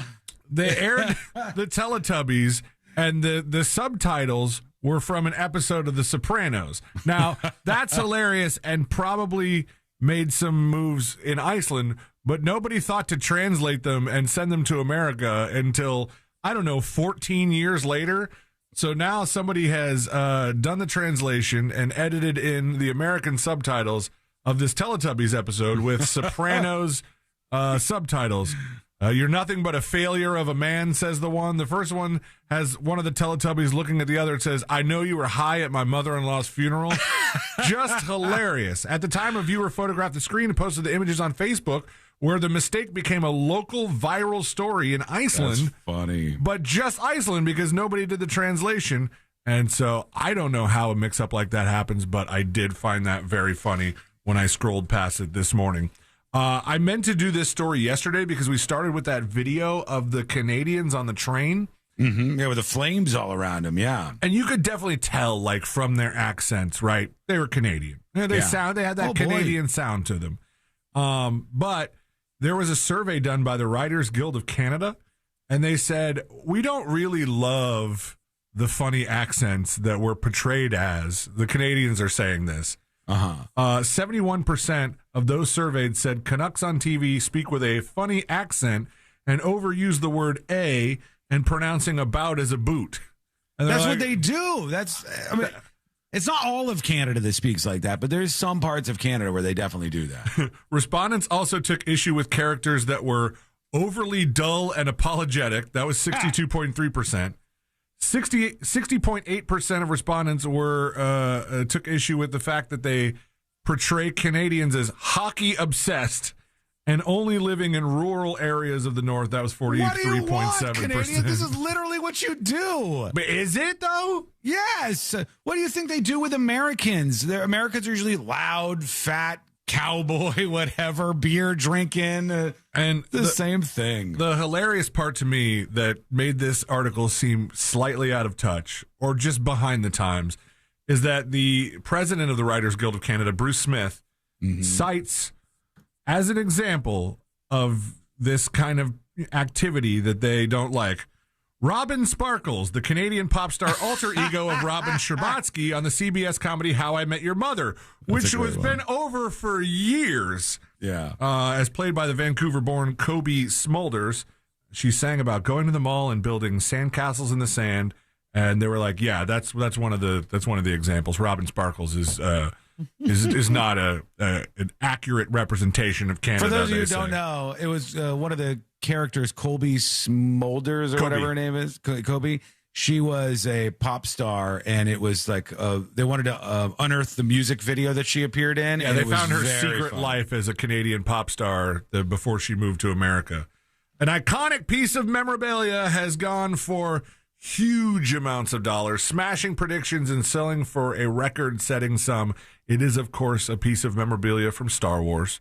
Heritage Auctions confirmed late Wednesday that Mark Hamill's, a.k.a. Luke Skywalker, original screen-used lightsaber has been sold at auction. It was the one he wielded during the climactic face-off with Darth Vader in 1980's Star Wars Episode 5, The Empire Strikes Back, until the Sith Lord cut off his hand and delivered the infamous "I am your father" line. How much do you think that screen-used lightsaber went for at auction? I'd have to say a lot, but I would also suggest that I've heard this so many times. Like I've heard screen-used lightsaber.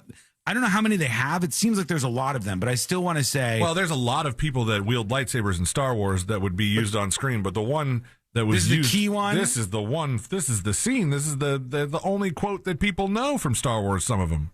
$500,000. It was originally offered for $1 million. Oh, my God. And expected to fetch in that range up to $2 million. However, a new world auction record for the screen-used Star Wars prop was reached at $3.75 million just for a lightsaber that doesn't even cut through things. But congratulations to whoever has that in their collection now. I'm sure it is a good one. This guy over here, there's a bunch of talk about him wanting a pardon from President Trump. Nah, usually I don't do this. R. Kelly. R. Kelly. People are really fishing for these pardons, huh? Yeah, they're like, hey, you might as well shoot your shot, I guess. R. Kelly has a lot of free time in prison. And now there's a group of his lawyers that are kind of fighting over this. They're calling it a splinter group, which sounds a lot cooler than it is. It says they're officially in charge of the imprisoned singer's bid for clemency. But Kelly's attorney of record tells TMZ the claims are totally unsubstantiated. The infight between the Kelly factions kicked off Tuesday after Kelly filed a petition to commute his 30-year sentence for sexual misconduct convictions. In one corner, you have Kelly's Chicago-based attorney of record, Bo Brindley. Bo is such an attorney name. Yeah. B-E-A-U. And in the other, you have Atlanta-based attorney Leah Schmidt. Schmidt tells TMZ, I have formally submitted a passionate clemency petition graciously asking President Trump for mercy on Good Mr. luck. Kelly's behalf. That's what I think. Good luck. And right now, we are going to the box office, and there's not a whole lot coming out. There is a movie called Cut Off, a comedy drama with Kristen Wiig, Jonah Hill, Nathan Lane, and Chelsea Peretti. That roster alone, I think, for me, worth checking out.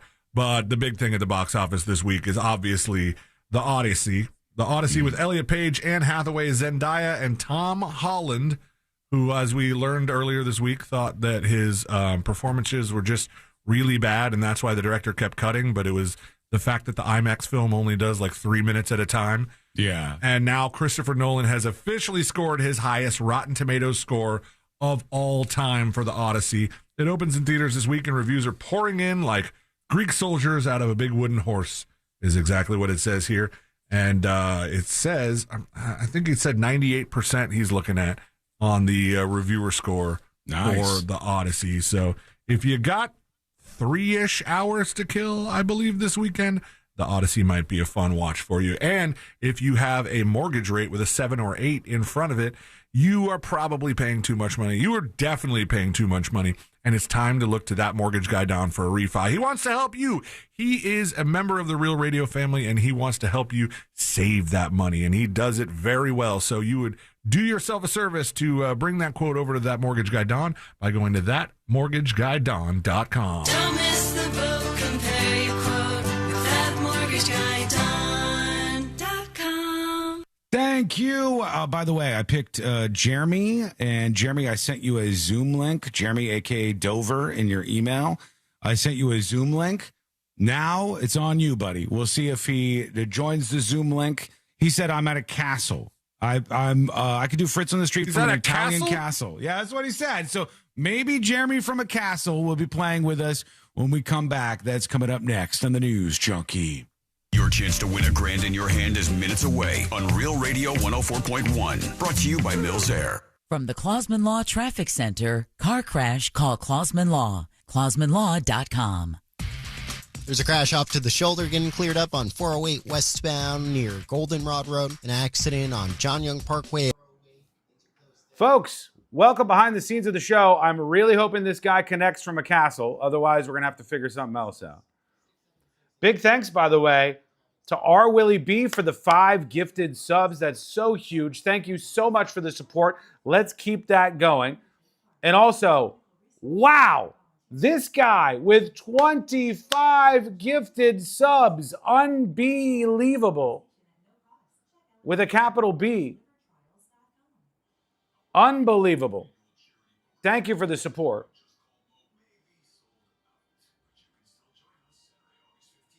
I'm going to need somebody who's like an emergency option in case the castle guy does not connect. What do we do? What if the castle guy doesn't connect?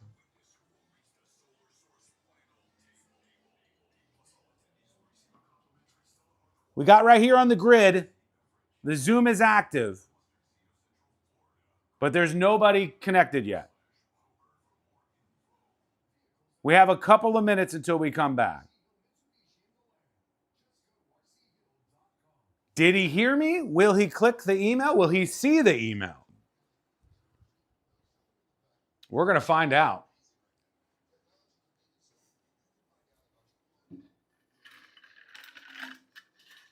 This guy gifted 25 subs. He gets to do Fritz on the street. I mean, I would do that, but I don't know what this guy's email is. Oh, there he is. I'm your guy? Oh, God. This guy, email me right now. This guy, email me right now, tips@thenewsjunkie.com. If the castle guy does not connect, I will send you a Zoom and you immediately connect and you're with us, all right? But you have to email me right now. Tips@thenewsjunkie.com. What's going to happen? Will it be this guy? Will it be the castle person?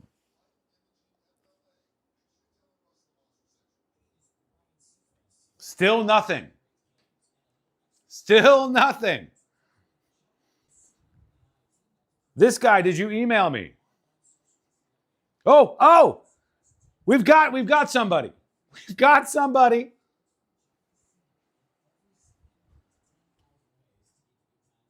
See, Lane, we got somebody on board.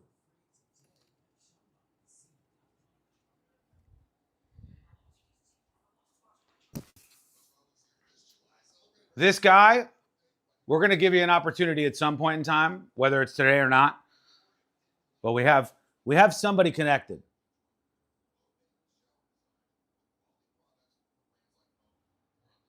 He's allegedly at a castle.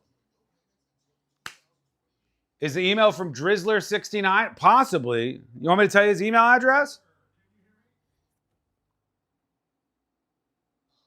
Uh-oh. Jeremy, are you there? AM radio can be a lifeline with local news. Hello, Jeremy. Oh, no. Maybe he's muted. Jeremy, can you hear us?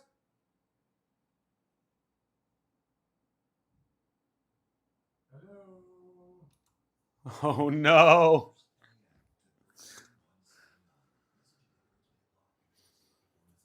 Now we have Jeremy on board, but we can't hear him. So stand by this guy. Hello, are you there, sir?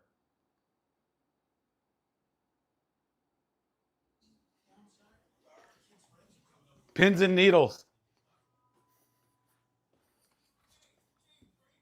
And now he froze. Should I send the link to somebody else? Hey, Jeremy, you there?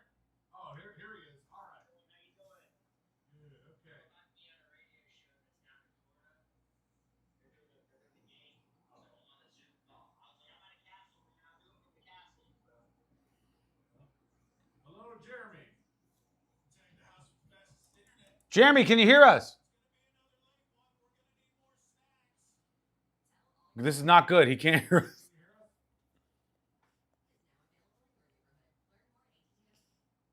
Okay, he's waving. He's waving, but he can't hear us. Can you hear us, Jeremy? Hold on, I'm trying to figure it out. Nope.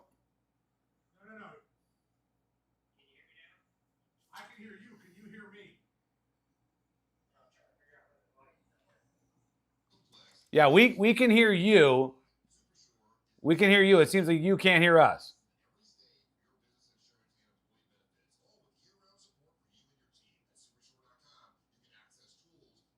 Jeremy, can you hear us? Oh, boy.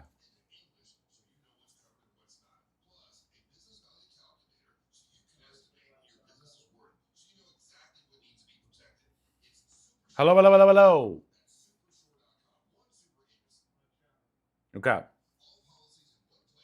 Oh, God.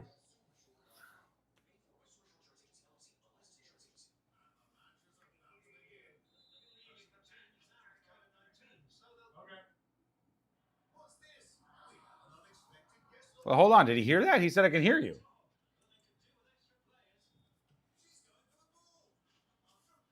It's coming down to it, folks.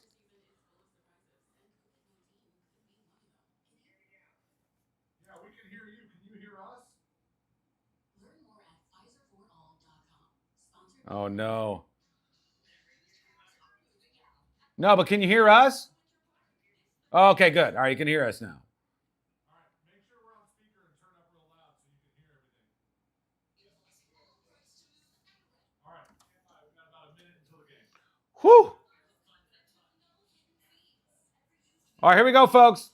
Used vehicles, all priced to move and ready to drive. The low price you see is the price you pay. Buy with confidence with no hidden fees. Every used vehicle comes with a Carfax report and a 5-day, 250-mile money-back guarantee. Hundreds of vehicles, all priced to sell. Go to AutoNation Toyota Winter Park now. Do you have AC needs? Turn to the experts at Carrier. Go to millsair.com. iHeartRadio FIFA World Cup Update. Argentina is back in the World Cup final after more late-game magic. England's Harry Kane reflecting on his team giving up the 2 late goals in yesterday's loss. We struggled to keep the ball, we struggled to put pressure on the ball, and it just allowed them to create more momentum and created more attacks for them in our final third. Argentina meets Spain in Sunday's final. England plays France in the third-place match Saturday. Download the iHeartRadio app for live Fox coverage of every game. Live from the JustCallMo.com studios. Got a question after an accident? Just call Mo. Visit JustCallMo.com or dial 1-800-CALL-MO. This is WTKS-FM HD1 Cocoa Beach, Orlando. An iHeart radio station. Guaranteed human. Real Radio has your chance to win $1,000. Just enter this nationwide keyword on our website. Rich. R-I-C-H. That's Rich. Enter it now at realradio.fm and answer your phone if you get the call. Good luck.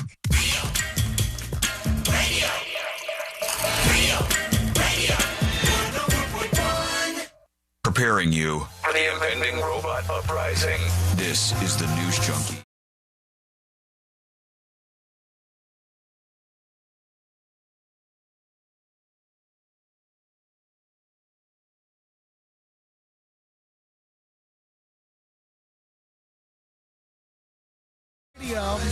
We're just moments away. We'll see how things go down today. Should be a heated battle, and you can play along right there from where you are. Hold tight.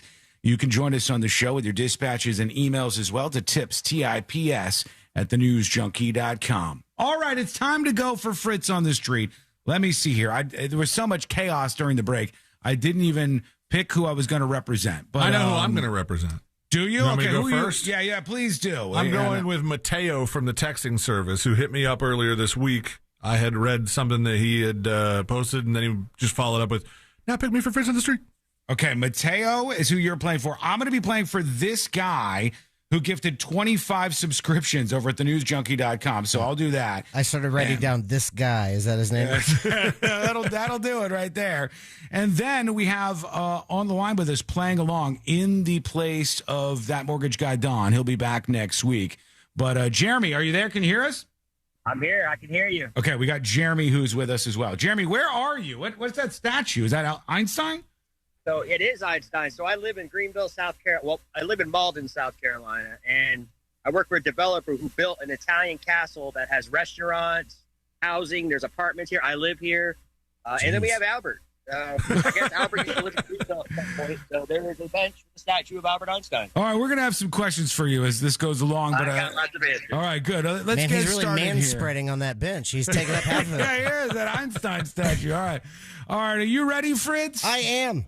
Here we go. Let's do Fritz on the streets. Now it's time for Fritz on the street. Hello, Sean. Hello, C-Lane. Hello, Jeremy. Hi, Fritz. Fritz on the Street is sponsored by That Mortgage Guy, Don, and Home Loans Radio every Saturday right here on Real Radio 104.1 from 9 in the morning until 10:30 a.m. You can join me, That Mortgage Guy, Don, and MJ for the best up-to-the-minute breaking mortgage news. If you are looking to refinance, if you're trying to buy or sell, that is the program for you. And also, while you're at it, follow Don on Instagram at That Mortgage Guy, Don. Don't miss the boat. Compare your quote with thatmortgageguy.com. In first place for Fritz on the Street with 193 points, that would be Mr. Christopher Lane. In second place with 185 points, Mr. That Mortgage Guy, Don. Yeah. In third place with 145 points, Mr. Sean Wasson. Yeah. And in fourth place with 69 points, Jeremy. All right, there he is. Jeremy's, I think he's ready to go. You ready to go, Jeremy? Ready. All Let's right. roll. I'm ready. So, Fritz on the Street, 8 questions, 4 current event and 4 general knowledge trivia questions. Each Tuesday night, I go to Cavo's Bar and Kitchen for trivia. I then ask bar participants if they know the answer to these questions. You chime in for that bonus point and then guess out of 8 answers how many got it right. Capiche? Let's go. All right, question number 1. Known for her husky voice, which Welsh singer passed C-Lane? Bonnie Tyler. Bonnie Tyler is correct. Damn. I had to stop myself because I was about to just go, Taylor Dane. Oh, I thought you were just going to start crying. No. Which Welsh singer passed away at the age of 75? C-Lane, out of 8 answers, how many do you think said Bonnie Tyler? Let's go with 7. 7. 5. 5 for Sean. I'll split the middle. Let's go 6. And 6 for Jeremy. Question number 1 with answers of 5, 6, and 7. Known for her husky voice, which Welsh singer passed away at the age of 75? Pass. Turn around, Bonnie Tyler. It was on the BBC. I don't remember her name. Bonnie Tyler. Bonnie Tyler. Oh my God. Why am I drawing a blank now? Bonnie Tyler. That Barbara Streisand. That would be 4. Gross. How long did that guy's Bonnie Tyler death song go on for? He said Bonnie Tyler died, and then he sang another couple lines. Sean, with a guess of 5, you are picking up 1 point. All right. And away we go. The opening salvo has been fired. Question 2. In which state is Gonzaga University located? Jeremy. Jeremy. New Mexico. That is incorrect. Good guess. Sean. Sean. Arizona. That is incorrect. In which state is Gonzaga University located? Someone is screaming at us right now. C-Lane. C-Lane. South Carolina. That would be Washington. I thought it'd be hilarious if it was in South Carolina where Jeremy is. That would be Washington. C-Lane, you got question 1 right. We will start with you. Out of 8 answers, how many do you think said W-A? 3. 3. I'll say 2. 2 for Sean. I say 4. And 4 for Jeremy. Question 2 with answers of 2, 3, and 4. Ding, ding, ding, ding, ding, ding. Someone is picking up 2 points. Who is it? In which state is Gonzaga University located? Oregon. No clue. Washington. Texas. Connecticut. Washington State. North Carolina. Washington. That would be 3. So C-Lane is picking up 2 points on that one. And Sean and Jeremy with your guesses of 2 and 4, each picking up 1 point. All right. Now moving on to question number 3. Jeremy, just so you know, too, you can pick different answers, you can pick the same answer as someone else. So, just wanted to reiterate. Question 3. On Monday, which New Zealand actor passed away at the age of Sam Neill. Sam Neill is correct. Damn it, man. It's getting all the dead people. That was a sad one. Celine, out of 8 answers, how many do you think said Sam Neill, New Zealand actor? 8. 8. 6. 6 for Sean. I think I'm going to go 7. And 7 for Jeremy. Splits the middle. Question 3 with answers of 6, 7, and 8. Ding, ding, ding, ding, ding, ding. Someone knows their Dr. Grant. On Monday, which New Zealand actor passed away at the age of 78? Sam Neill. Sam Neill. Sam Neill. Oh, Sam Neill. No idea.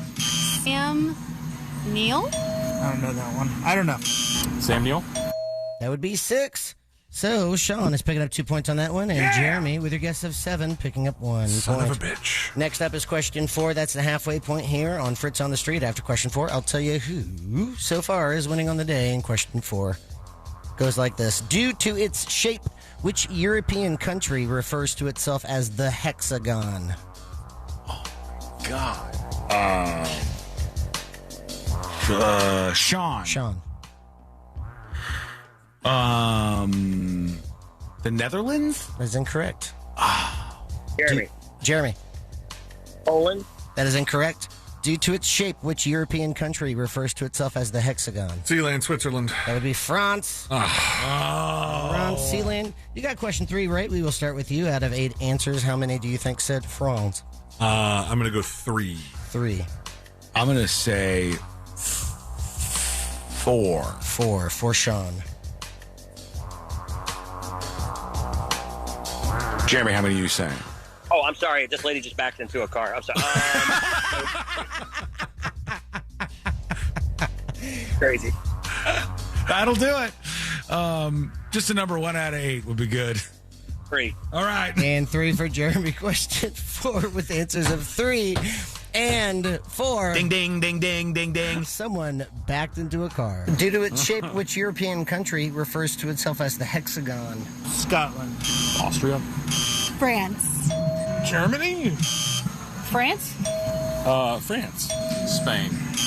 Austria. That would be 3. So let's see. Sean is. Ready to get back into a car. What's up, brother man? Good to see you.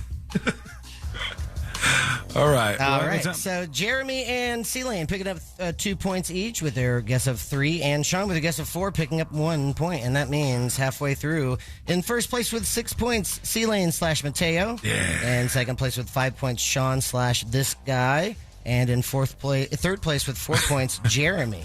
Jeremy, what's going on? Somebody got into an accident behind you there? Yeah, this lady just backed in the car, and I'm pretty sure she just left because I don't see her now.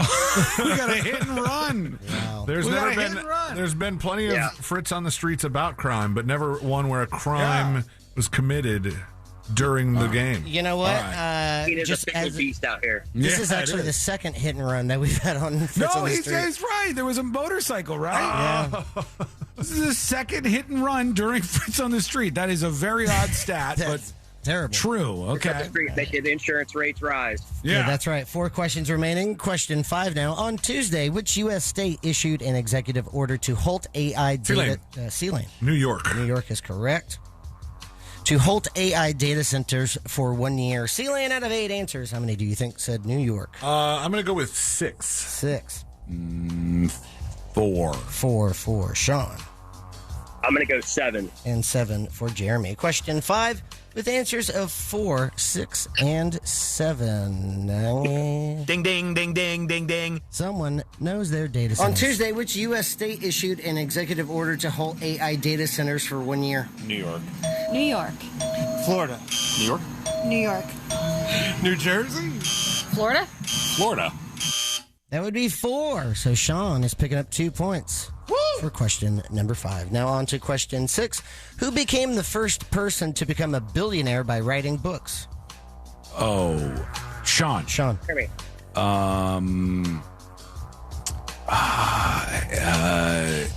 Harry Potter lady. Oh, what's her name? I can't think of her name. I passed. Sealing. Damn it. Sealing. Let Jeremy do it. He All right, Jeremy. He tried. J.K. Rowling or R.K. Rowling? That is correct. J.K. Rowling. J.K. Rowling. Jeremy, you picked that one up. Out of 8 answers, how many do you think said J.K. Rowling? Who became the first billionaire by writing books? Lucky number 7. 7. 5. 5 for Sealing. Can't believe I brain farted on that. Courtney popped into the studio. I blame her. I'll say 8. And 8 for Sean. Question 6 with answers of 5, 7, and 8. Who became the first person to become a billionaire by writing books? J.K. Rowling. J.K. Rowling. Pass. J.K. Rowling? Stephen King. Stephen King. J.K. Rowling. Tom Clancy? That would be 4. So Sealing with a guess of 5, picking up 1 point. 2 questions now remaining. Question 7. Which South Carolina senator died over the weekend? Sean. Jeremy. Lindsey Graham. Lindsey Graham is correct. Woo. Sean, out of 8 answers, how many do you think said Lindsey Graham? I think that's a 6. 6. 7. 7 for Sealing. I say 8. And 8 for Jeremy. Question 7. With answers of 6, 7, and 8. Ding, ding, ding, ding, ding, ding. Who knows their senators? Which South Carolina senator died over the weekend? Lindsey Graham. Lindsey Graham. Lindsey Graham. The Ladybug. Lindsey Graham. Lindsey Graham. Lindsey Graham. Lindsey Graham. Lady G. Lindsey Graham. That would be 8. So Jeremy's picking up 2 points on that one, and Sealing with a guess of 7, picking up 1 point. And if in case the hit and run threw me off, in first place with 9 points, Sealing / Mateo. Yes. And then we have a tie. I think so. Second and third, 8 points each. Sean / this guy and Jeremy. So 9, 8, and 8 as we head into the final question. We're close here. Anybody's game. Anybody's game. And it goes like this. What is the capital of Australia? Sealing. Sydney. That is incorrect. Oh. Sean. Alice Springs. Brisbane? Brisbane is incorrect. Jeremy. Didgeridoo. That would be Canberra. Damn it, man. Sean, you got question 7 right. We will start with you. Out of 8 answers, how many do you think said Canberra? 3. 2. 2 for Sealing. I'm going to go 4. And 4 for Jeremy. Question 8 with answers of 2, 3, and 4. Could this do it? Ding, ding, ding, ding, ding, ding. Come on, could this be the upsetter? What is the capital of Australia? Canberra. Queensland. Brisbane. Sydney. Melbourne. Canberra. Sydney. Brisbane. That would be 2. Woo! So Sealing is picking up 2 points. Whoa! And Sean with a guess of 3, picking up 1 point. And that means winning on the day in first place with 11 points, Sealing / Mateo. Yeah, Mateo! In second place with 9 points, Sean / this guy. And in third place with 8 points, Jeremy. And that is Fritz on the street. Thank you, Unbelievable. Fritz. Unbelievable. Good job, Fritz. There it is. Good job, Jeremy. Yeah. Jeremy, Thank you. real quick before we let you go here. Great job, by the way, number one. Thanks for playing along. Now, the guy who owns this place, this castle that you're at in the Carolinas, how did this guy have so much money? He's got like restaurants and a castle. What's going on? Well, it's old money. He's a developer. So he built about 25% of downtown Greenville, which is our city that's here. It's not as big as Orlando, but it's getting there. So he wanted to venture out of Greenville. So he had some land, and his business model is he buys land and holds on to it till it's worth something. So then he got, spent other people's money. He ended up building this castle. Wow. So it's Bridgeway Station. We have fine dine Italian restaurants, brewery. Woo. And then what he did was we have the Greenville Triumph team, which is the soccer team for Greenville. And I'll see if I can get you. So we built the soccer stadium. Wow. Soccer team's here. Now, the soccer stadium's not done. It'll have the castle facade. You know how you see all the castles? Yeah. So all of the bricks that you see come from 100-year-old mills, the stones, and all of the ironwork. And if I took you through and showed you all the ironwork that we have, that all comes from Italy. He went to Italy. He's got a house in Italy as well, and he bought stuff there. And he had it shipped over. And you live in this house as well? I live in the apartment. I'm the only groundskeeper, maintenance guy. I've got the best job in the entire world. Wow. And I do side work for all the restaurants, so I drink for free, I eat for free. Oh, so look at this guy go!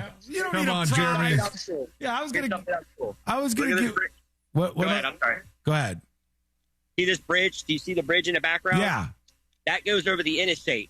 So when that bridge was built, somebody went on Google Maps and they named it the Harambe Memorial Bridge. And it stuck with it. It was actually a news story. You guys actually covered it at one time. That's fantastic. It's still the Harambe. It's actually the Gateway Bridge, but they still call it the Harambe Memorial Bridge. Really? We've got 3 more buildings that are going to be going up out here. So we're going to have a hotel. We'll have 2 more buildings with dining, with, restaurants, with leasing, apartments. So if you could see up there, yeah, there's a pool. We have a resident pool that's on the 2nd floor. You got it made, man. This guy's got a good castle. I don't know if you can see the waterfall back there. I've got a waterfall that I maintain. Unbelievable. All right. Well, thank you so much. You go ahead. He's running now. He's running. He's running, folks. We have a big jumbotron. So we show our World Cup games, watch parties here. We had like 8,000 people out here for Mexico. No way. My gosh. Yeah, stage. Bro, this is like a city. This is like an entire city that you live in out there. It's kind of like celebration, You can live, work, eat, everything. Unbelievable. Well, great job in Fritz on the Street today, good friend. job, Jeremy. Hell yeah. There he is. Thank you so much for playing along. You got a hell of a job there. We'll have to talk to you again Living the sometime. dream, brother. There you go. Have fun, Jeremy. Bye-bye. There he goes. Right. Jeremy out there at a castle. Unbelievable. That place goes on and on. They have a stadium. There's a stadium there. That's okay. Fritz, thank you so much. He's always the best. He's amazing, and you need to make sure next week you are participating in Fritz's Funhouse Trivia. The only way to do that, follow Fritz on all social media platforms. Go to thenewsjunkie.com/share. Just click follow on all of them, and then make sure you're participating so you could be in the next Fritz on the Street. Fritz, we'll see you next week, buddy. Bye. There he goes. All right, back in just a moment. We're a little bit behind, but don't worry. We have a pick a side on the way. It's coming up next on the News Junkie. Real Radio is the Jim Colbert Show. We say words. You can call and say words too. We will listen. It's really just that easy. The Jim Colbert. Okay, we did it. We did it. Great job, Jeremy. What'd you guys think?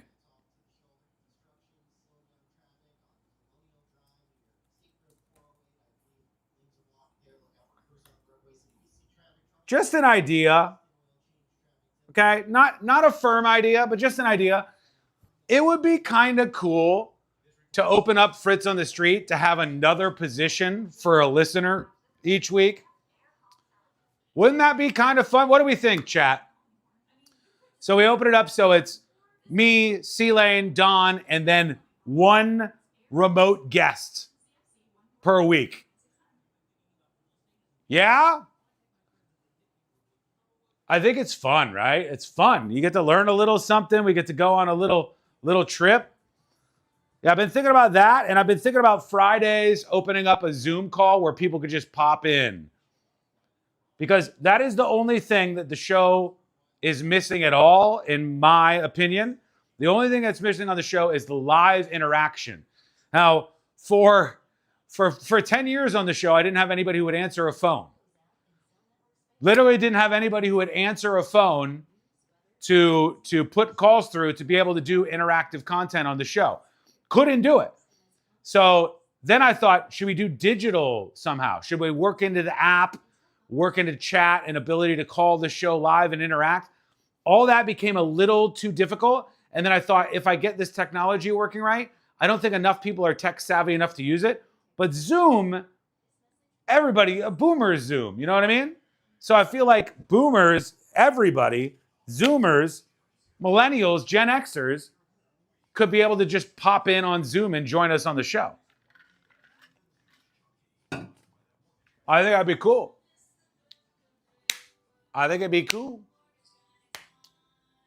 Phone screener is necesito? Yeah, well, tell me about it, buddy. Tell me about it. But we'll move past. All right, couple minutes and we're back live. And I've got a banger pick aside for you. Hear me out, live trivia? No. Live trivia is never, ever, ever going back. Now, here's the question. How could I integrate the Zoom link with the homepage so that I can just tell people, go to thenewsjunkie.com and join us live, and then we'll pick people? That's what I got to figure out. We've already talked about doing that. See, Lane, we really should do that thing we talked about where we like open up Zoom on maybe Fridays or something just to get more interaction going on, because it's always fun. Yeah. And also, did we have a little bit of stress before the segment started? Yes. But, yeah.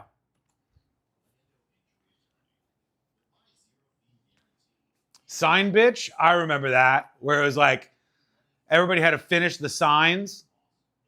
It was like, oh, sign bitch, and then somebody had to show the sign. Damn, I remember that. It was cool. Sign bitch. I suggested that years ago, Sean. Did you? I'm sorry, I didn't see your message. What was Sign Bitch? Sign Bitch was this game where people would like start a sign and then they stop and then you have to figure out what the rest of the sign was. C-Lane used to do it.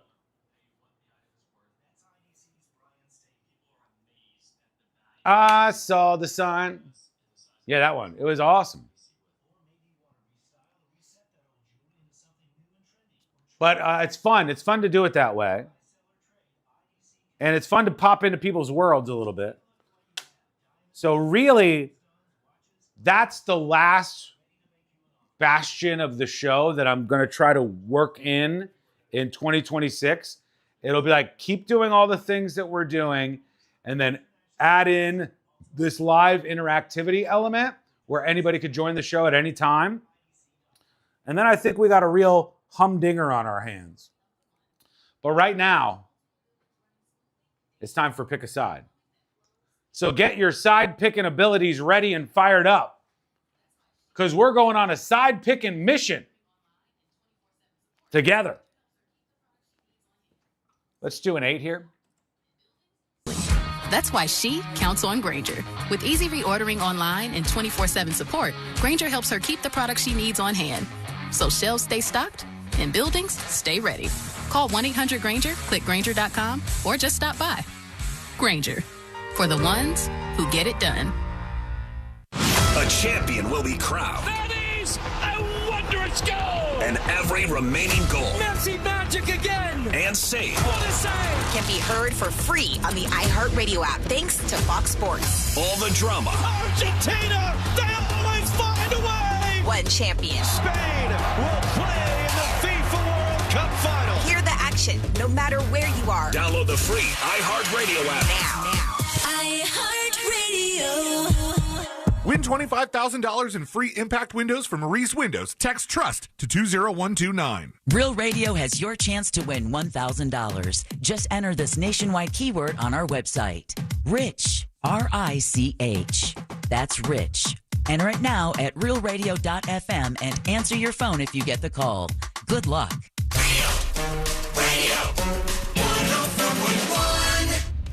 Riding the daily roller coaster of viral news from the front row. It's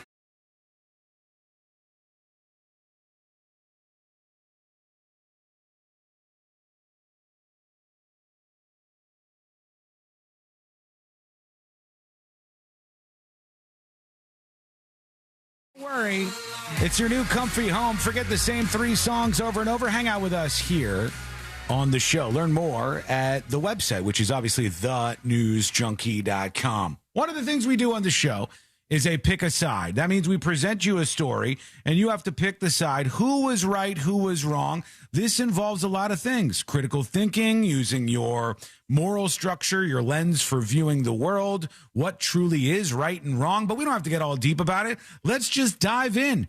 because this one happened in a neighborhood in the Sunshine State of Florida, and here goes nothing. This is a pick a side where you have to choose between the neighbor who doesn't want the kids on his yard and the other neighbor who plays basketball. Here we go, C-Lane. Are you ready? We're going on a ride. Yeah, it's time to pick a side. Yeah, don't try to run and hide. Yeah, it's time to pick a side. Here we go. Just trespass on my property like they do every day. 2 basketballs right here? Yep, there's 2 basketballs right there. There's police body cam. Nothing. So this guy now, he's got some basketballs in his front yard, and this neighbor says, these kids are playing basketball, and the basketball keeps going in my front yard. And when the basketball comes over here, they run over into my front yard, trespassing in my front yard. I can't allow that. And then when they go to get the ball back, like the cop's trying to get the ball back, he goes, you got any identifying marks on that? So that's just kind of being a jerk right there. Like, you know it's their basketball, but the guy doesn't want to give the basketball back that's come from the next door neighbor's house where they're playing basketball because it doesn't have any identifying remarks. This is just the beginning of things going a bit sour here. They're there. I mean, I'm sure you know that they're there. I don't know. I know he played basketball, but I don't see his name. Did they just intentionally throw it over here? No, he's playing basketball when he comes over here. I mean, who else would they be? They might be that he's playing with them. They may not be his. That's my point. Okay. He's being pedantic. The cop is saying, who else's basketballs would they be? The basketballs from your neighbor's house right there. There's the basketball hoop. When you're playing basketball, sometimes it's sort of, you lose the ball. You've done this before. Even you, C-Lane? Absolutely. Wait. Hey, screw you. Basketball. Well, there's other things that you could play where something ends up in a neighbor's yard, like if you're throwing a Frisbee around in the backyard. Right. Plenty of things. Guess what neighbors usually do about that? They're just kind of chill, and they go, get the basketball and go back. It's not the end of the world. This guy, he thinks it's the end of the world. So if you're going to say they are his, then he has trespassed on my property again, which they do every single day. Not necessarily. I mean, Very much necessary. We got video. do you have video of him walking and putting those there? No, I have video of him playing basketball and the ball's coming over here. Okay. God forbid. So the balls are trespassing. If you say that's his property. So the balls are trespassing. So you want me to Balls arrest are, the but balls? his brother. The cop says, you want me to arrest a ball? This guy wants everyone arrested, just for the record, and trespass. The little kid who lives next door, one of them is 3 years old. And the other one's like 7 or something. He wants them both trespassed. It's hard to see right now because of the angle of the camera, but if the police officer turns to his left, I think there's a giant net for that basketball hoop in the driveway of the offending person here, which leads me to believe that this guy has been such a problem that they put up a giant net to try and avoid having this issue and going on this guy's lawn. What an annoying old dude. Oh, I know, it's so bad. So the houses are right next to each other in this suburban neighborhood, and then the basketball hoop is between them. And like C-Lane said, they have a huge net that is meant to be up to catch the basketball so it doesn't dare go over onto their neighbor's property.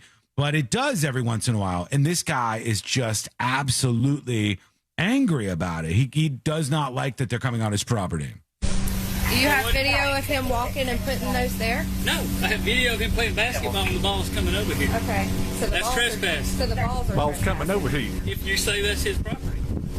So the balls are trespassing. So you want me to Balls arrest are, the but balls? his brother, he sends his sibling brothers over because y'all won't give them a trespass warning like you did him. So he sends his 11-year-old brother and his 3-year-old brother to retrieve the balls every day.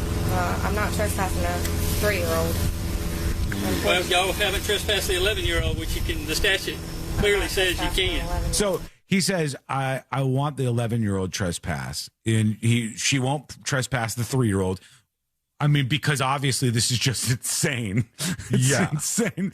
Like, this guy is acting as if he has the worst neighbors in the world. This is just kids playing basketball, bro. Don't live in shared society if you can't deal with shared society. One of the elements of shared society is families and kids. And I don't want the kids to spray paint your garage or to mess with you or to flatten your tires, those things are all wrong. But they're going to play basketball, dude. It's not that big of a deal. Statute clear. Let's say you can. You can. They want a kid trespassed. I just want to get here. Y'all say you're not going to serve a trespass warning once again before my legal advisor gets involved. Fine, but I'm not trespassing an 11-year-old or a 3-year-old. Okay. Are you That's want what I me wanted to to take hear. them off your property?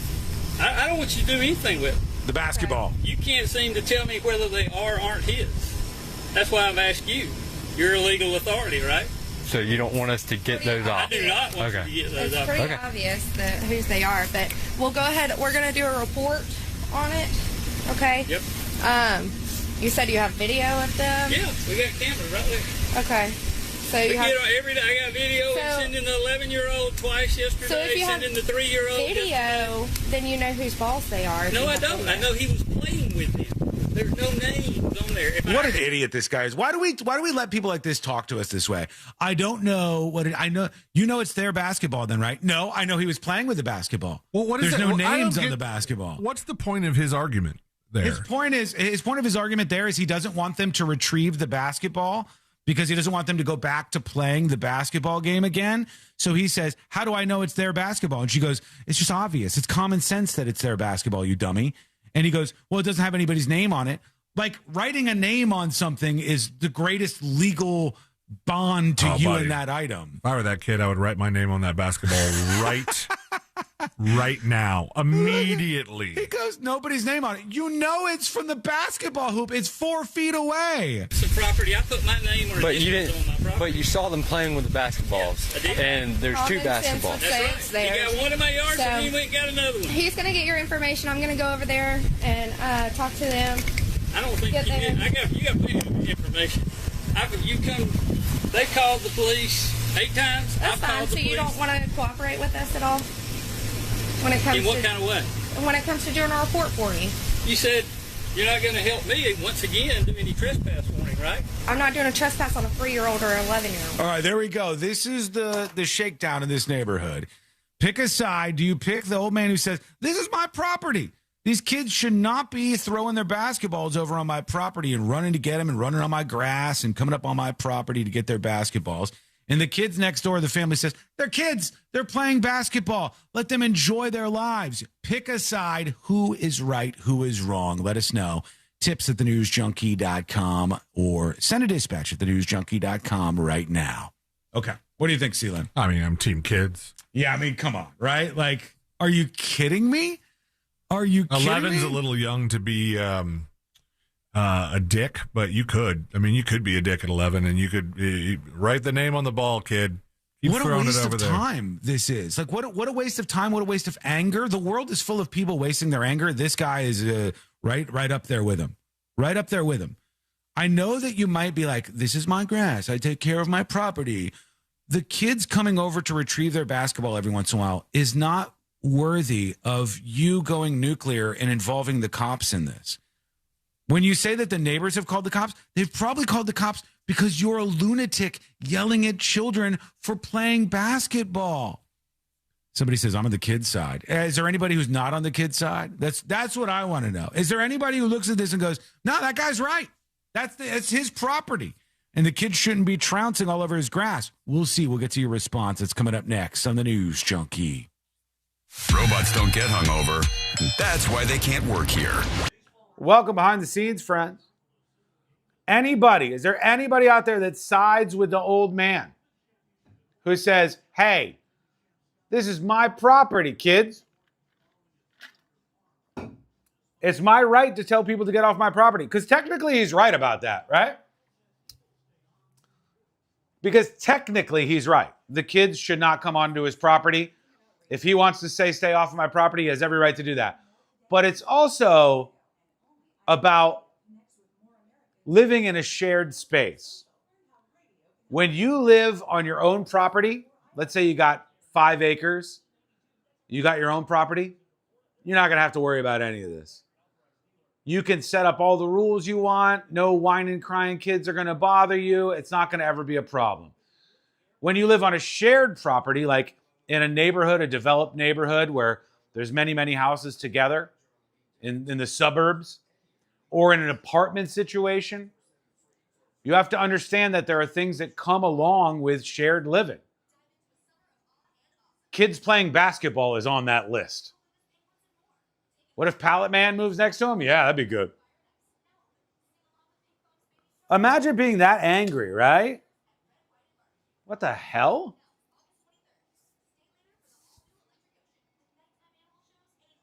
It's better than them scrolling or getting groomed on Roblox? Absolutely. Yeah, they're outside playing basketball. And if you're the parents, you're like, oh, God, why do we have to live next to this loser with literally nothing on his schedule? He's so mad at the kids coming on his property, he purposely bought a security cam directed right at the spot so he can show the police that the kids keep stepping onto his grass to get the basketball. Oh, my God. Oh, God. This guy must be on YouTube. What's his username? You're saying he's in YouTube chat? This old man? Maybe. I think everybody's going to side with the kids here.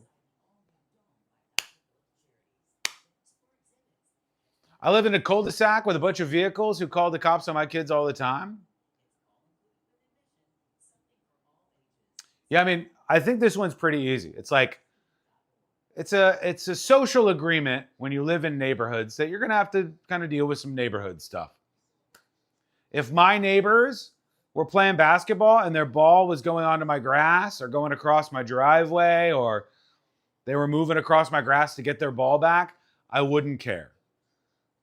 If my neighbors had a dog and their dog was taking a dump in my yard every day and I told them not to do that and they kept doing it, now we'd have a problem. Now we'd have a problem. But not from kids. There's an anti-kid behavior that becomes apparent in some of these older folks. I don't know if they don't have kids or don't have grandkids or whatever, but they just become ornery, angry people. And they get mad at the tiniest things. And that is such a waste of energy and time. It brings me back to that lady. Remember, what was it? Worst neighbor ever, you guys? The Netflix documentary about that woman who the kids were running around the neighborhood. There was a bunch of kids in the neighborhood that would play together. And this lady got so mad. She got so mad at those kids, and they would fight back and forth and call the cops. She would call the cops over and over and over again. And the cops did the same thing. We're being called out to this call because the kids are playing and running around making noise in the neighborhood. That's part of life in a neighborhood. And the cops said that. And you know what happened?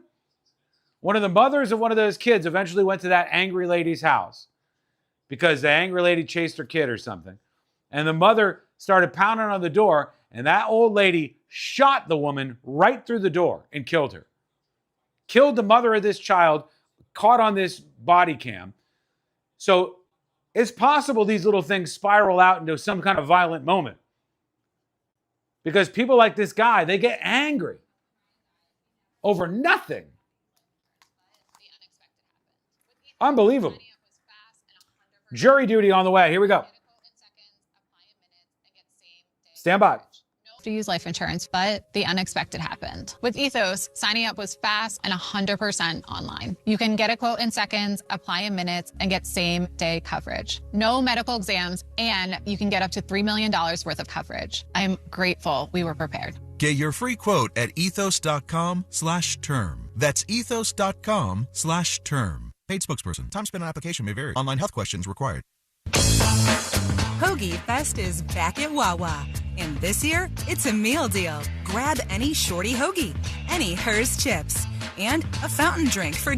Oh, hang on. Bryan Adams song. Copyright, copyright, copyright, copyright. Bryan Adams, copyright.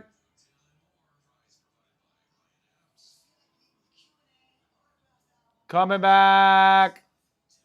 Round trip air for two with hotel and more. Prize provided by Ryan Adams. It's VIP with Q&A, an autographed album, merch, and all that good stuff.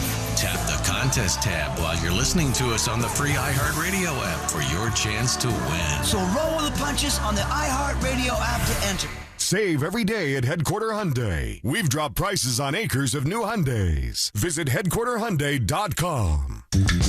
Real Radio.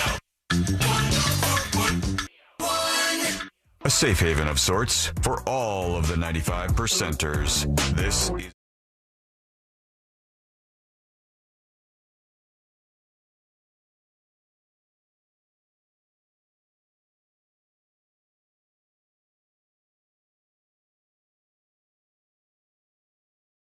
for the News Junkie in the App Store. Get the website if you don't want to get the app. Over at thenewsjunkie.com and join us on the show. Dispatches and emails incoming. Jury duty is on the way. And before we get to that, an update on the story we talked about yesterday. Most everybody seemed to be in agreement on these like data centers and the drama from that. And they had a big vote about another proposed one where we have a station in West Palm Beach. And Project Tango, the AI data center that they were going to be building there, got rejected by the folks that were listening to, like, I think there was like 9 or 10 hours of testimony about this AI data center. And they just flat out said, nope, we reject your proposal. We're not going to build this data center here right now. It was supposed to be this pretty huge facility. I don't have the square footage. Oh, yeah, I do. 2 million square feet, right? That's huge, this place is supposed to be. And it was going to be loud. They were worried about that. Some noise levels. They were going to ruin the community, blah, blah, blah. So they voted that thing down. Now, I do continue to hear a lot of the anti-data center people go nuts because everybody watched the TikTok video, and TikTok videos can just absolutely cause brain rot in the populace. And Instagram, Twitter, y'all see everybody watched the TikTok video where, why were there bars popping up on your camera? Like you were in prison. That wasn't the camera. That was, was that? That was it was a safe zone. I was like, look, it looks like C-Lane's in prison. I don't even know if we can show that. I can't. The screen that I watched C-Lane on, all of a sudden he had bars in front of him. Okay. Sorry for the distraction there. But they said, we don't want to have this place here. And the TikTok rot happens when somebody watches a video and they go, did you hear how much water these facilities use? And they were doing that with this too. They were like 600,000 gallons of water. And the water thing is mostly dumb, folks, just so you know. When you hear people talking about the AI centers, like, how much water did it take to make this video? That's mostly dumb. The water that they utilize is obviously circulated throughout the premises, so it's not constantly taking from the local water supply. Sometimes they have to replenish, but it's really not that big of a deal. The problems are with your power system, with them forcing things like eminent domain, with the noise that it causes in your community, the lack of actual long-term high-paying jobs because it's a 2 million square foot facility, but they really don't have that many people who work in these places. Right. The jobs are all in building them. And how long does that last for?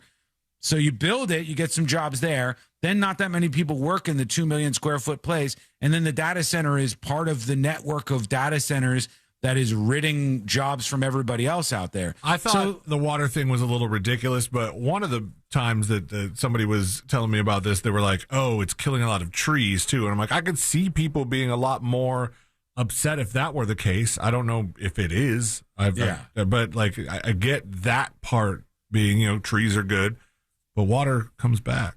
Yeah, we have no shortage of water. Our planet, just for those of you who haven't seen it, is made of water. It's the biggest thing we have supply of around these parts, and we can get the salt out of the water if we need to. But the point is, these facilities that utilize water, they recirculate it. And this is, if you know anything about computers and cooling computers, that's what they're doing there, right? That's how all of this works.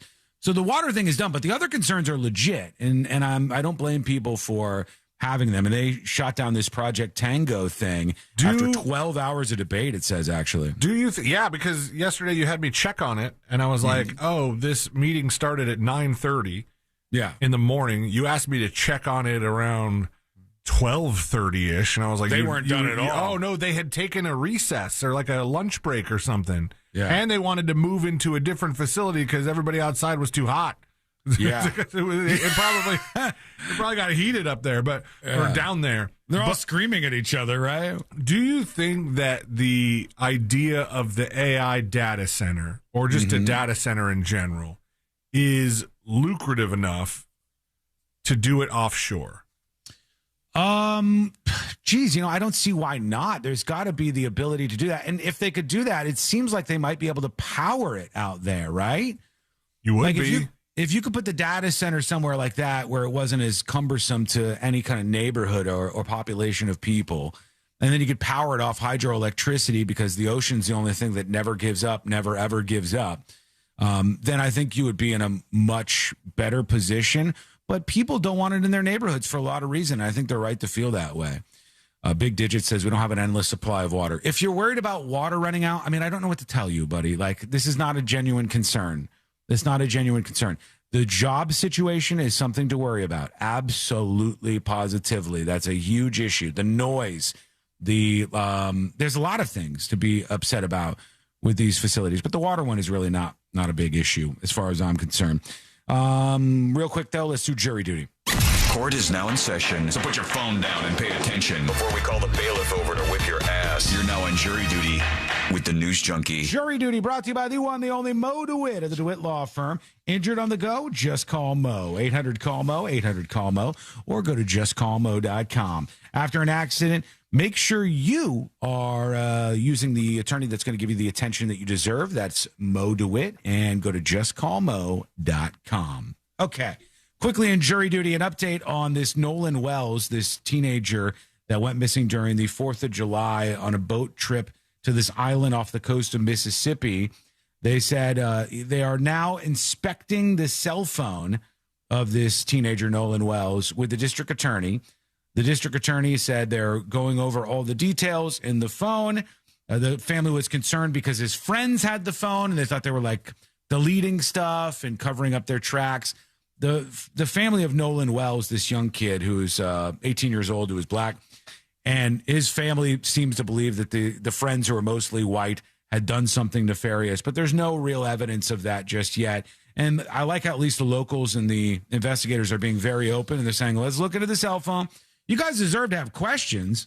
You deserve to have questions about this. Your son is dead. That sucks. It's unbelievably tough to deal with. I couldn't even imagine. They deserve to have answers. What they deserve. They deserve to have questions and get answers to those questions. I mean, they absolutely deserve that. Yes, 100%. But I think that when they find the answers here, it might not be the grand conspiracy that they're thinking it is. We'll see how it plays out, though. We're going to come back with the Power Hour on the show. I got to get into these prison watch parties. I want to see what everybody thinks about that. We'll talk a little bit more about the Odyssey movie that's coming out this weekend and a bunch of other clips in a grab bag segment. It's all coming up next on the News Junkie. Your chance to win $1,000 in your hand is minutes away on Real Radio 104.1. Brought to you by Mills Air. From the Clausman Law Traffic Center, car crash, call Clausman Law. ClausmanLaw.com. There's a couple accidents to look out for off to the shoulder on I-4 westbound at Colonial Drive. I-95 northbound near US 92. A crash on Lake Underhill Road at Severin Boulevard. The right lane's blocked on John Young Parkway southbound at Oak Ridge Road. Look out for emergency crews on the roadways. On the major roadways, you won't be expecting too much trouble. Typical delays are... Hello. Welcome behind the scenes, friends. We're headed into the Power Hour of the show, the final hour. Stand by. I got to get something ready for Today I Learned. This will just take a moment.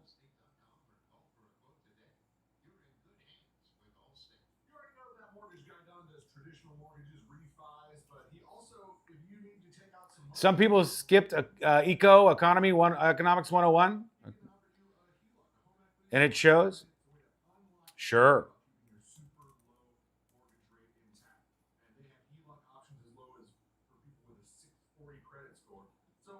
Econ? Isn't it supposed to be Econ 101?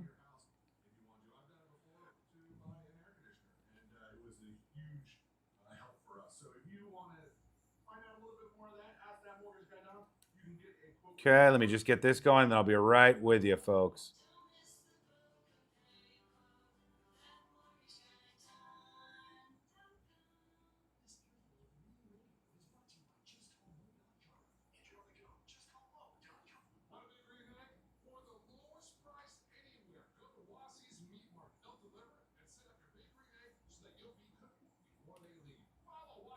Okay, there we go. That gets us to where we need to be. All right, everybody. YouTube, Twitch, TNJ chat. Welcome in, welcome in. Economics 101, where you walk around protecting the egg? No, not that one. Not that one.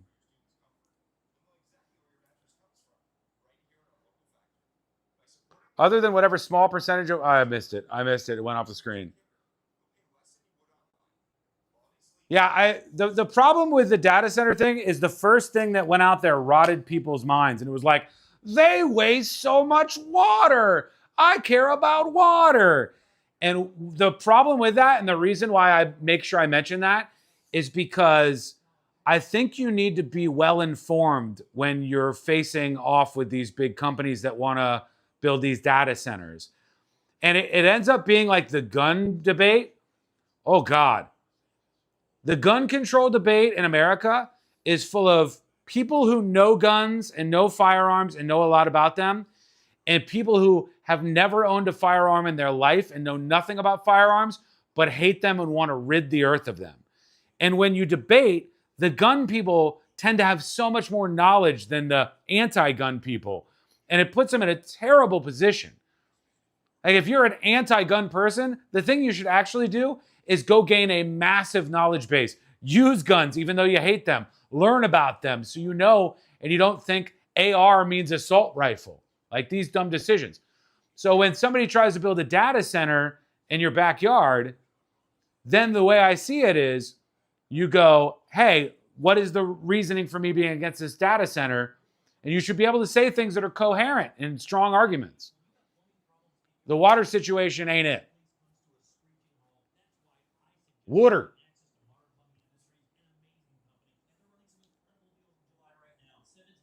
By the way, it's not even fresh water. It's plain old seawater. What, you mean at the data centers?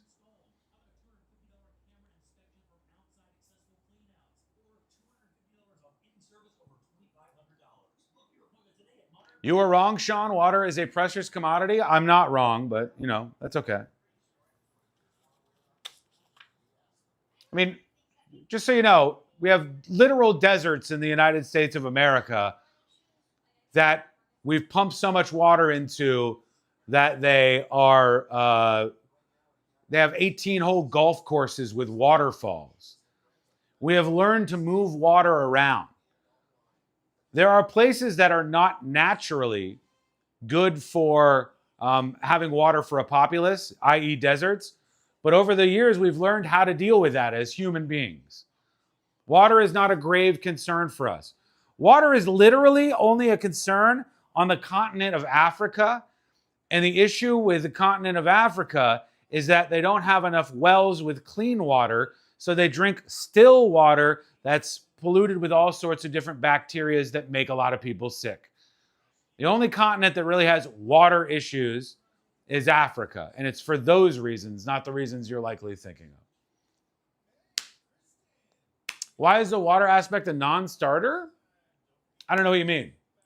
It's not a non-starter. What I'm saying is, if you're going to make some claims against AI because somebody wants a data center in your area, bringing up the wastewater is like, it's going to be like this big company full of very well-informed people debating some dipshit TikToker. They're like, we can't have this. It wastes all the water. And they're gonna explain the water thing, and you're going to look like a dumbass. So you shouldn't look like a dumbass. You should go, hey, the real problem is the jobs that this is going to impact. The fact that it'll be a 2 million square foot facility that will only provide a very small amount of long-term jobs. The idea that it will increase the cost of electricity for people in this area because it'll be buying kilowatt hours from the very same power companies. The idea that it's wasteful. The idea that we don't need this many data centers this quickly. There's a lot of other arguments.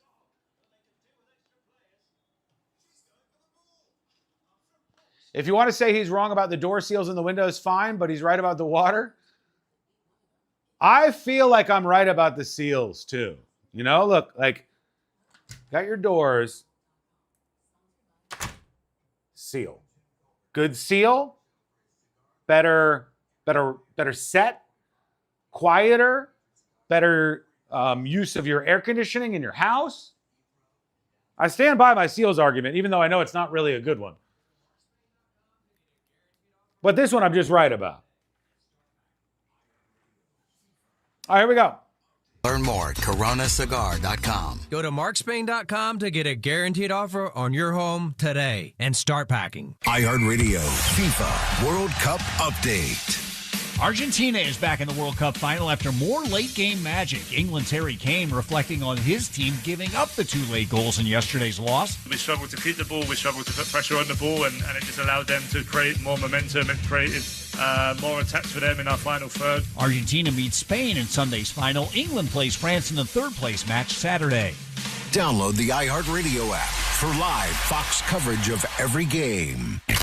Broadcasting live from the JustCallMo.com studios. Need help after an accident? Just call Mo. Learn more at JustCallMo.com or call 1-800-CALL-MO. This is WTKS-FM HD1 Cocoa Beach, Orlando. An iHeartRadio station guaranteed human. Real Radio has your chance to win $1,000. Just enter this nationwide keyword on our website. Green. Green. That's green. Enter it now at realradio.fm and answer your phone if you get the call. Good luck. Real Radio.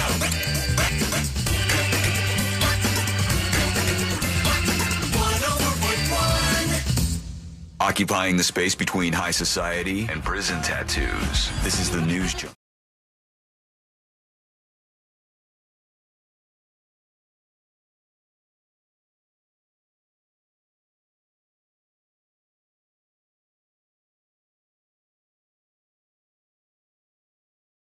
Friends, good to have you on board. Learn more about the show in the world's most viral newsroom by visiting thenewsjunkie.com. I don't know why this AI thing triggers some of you.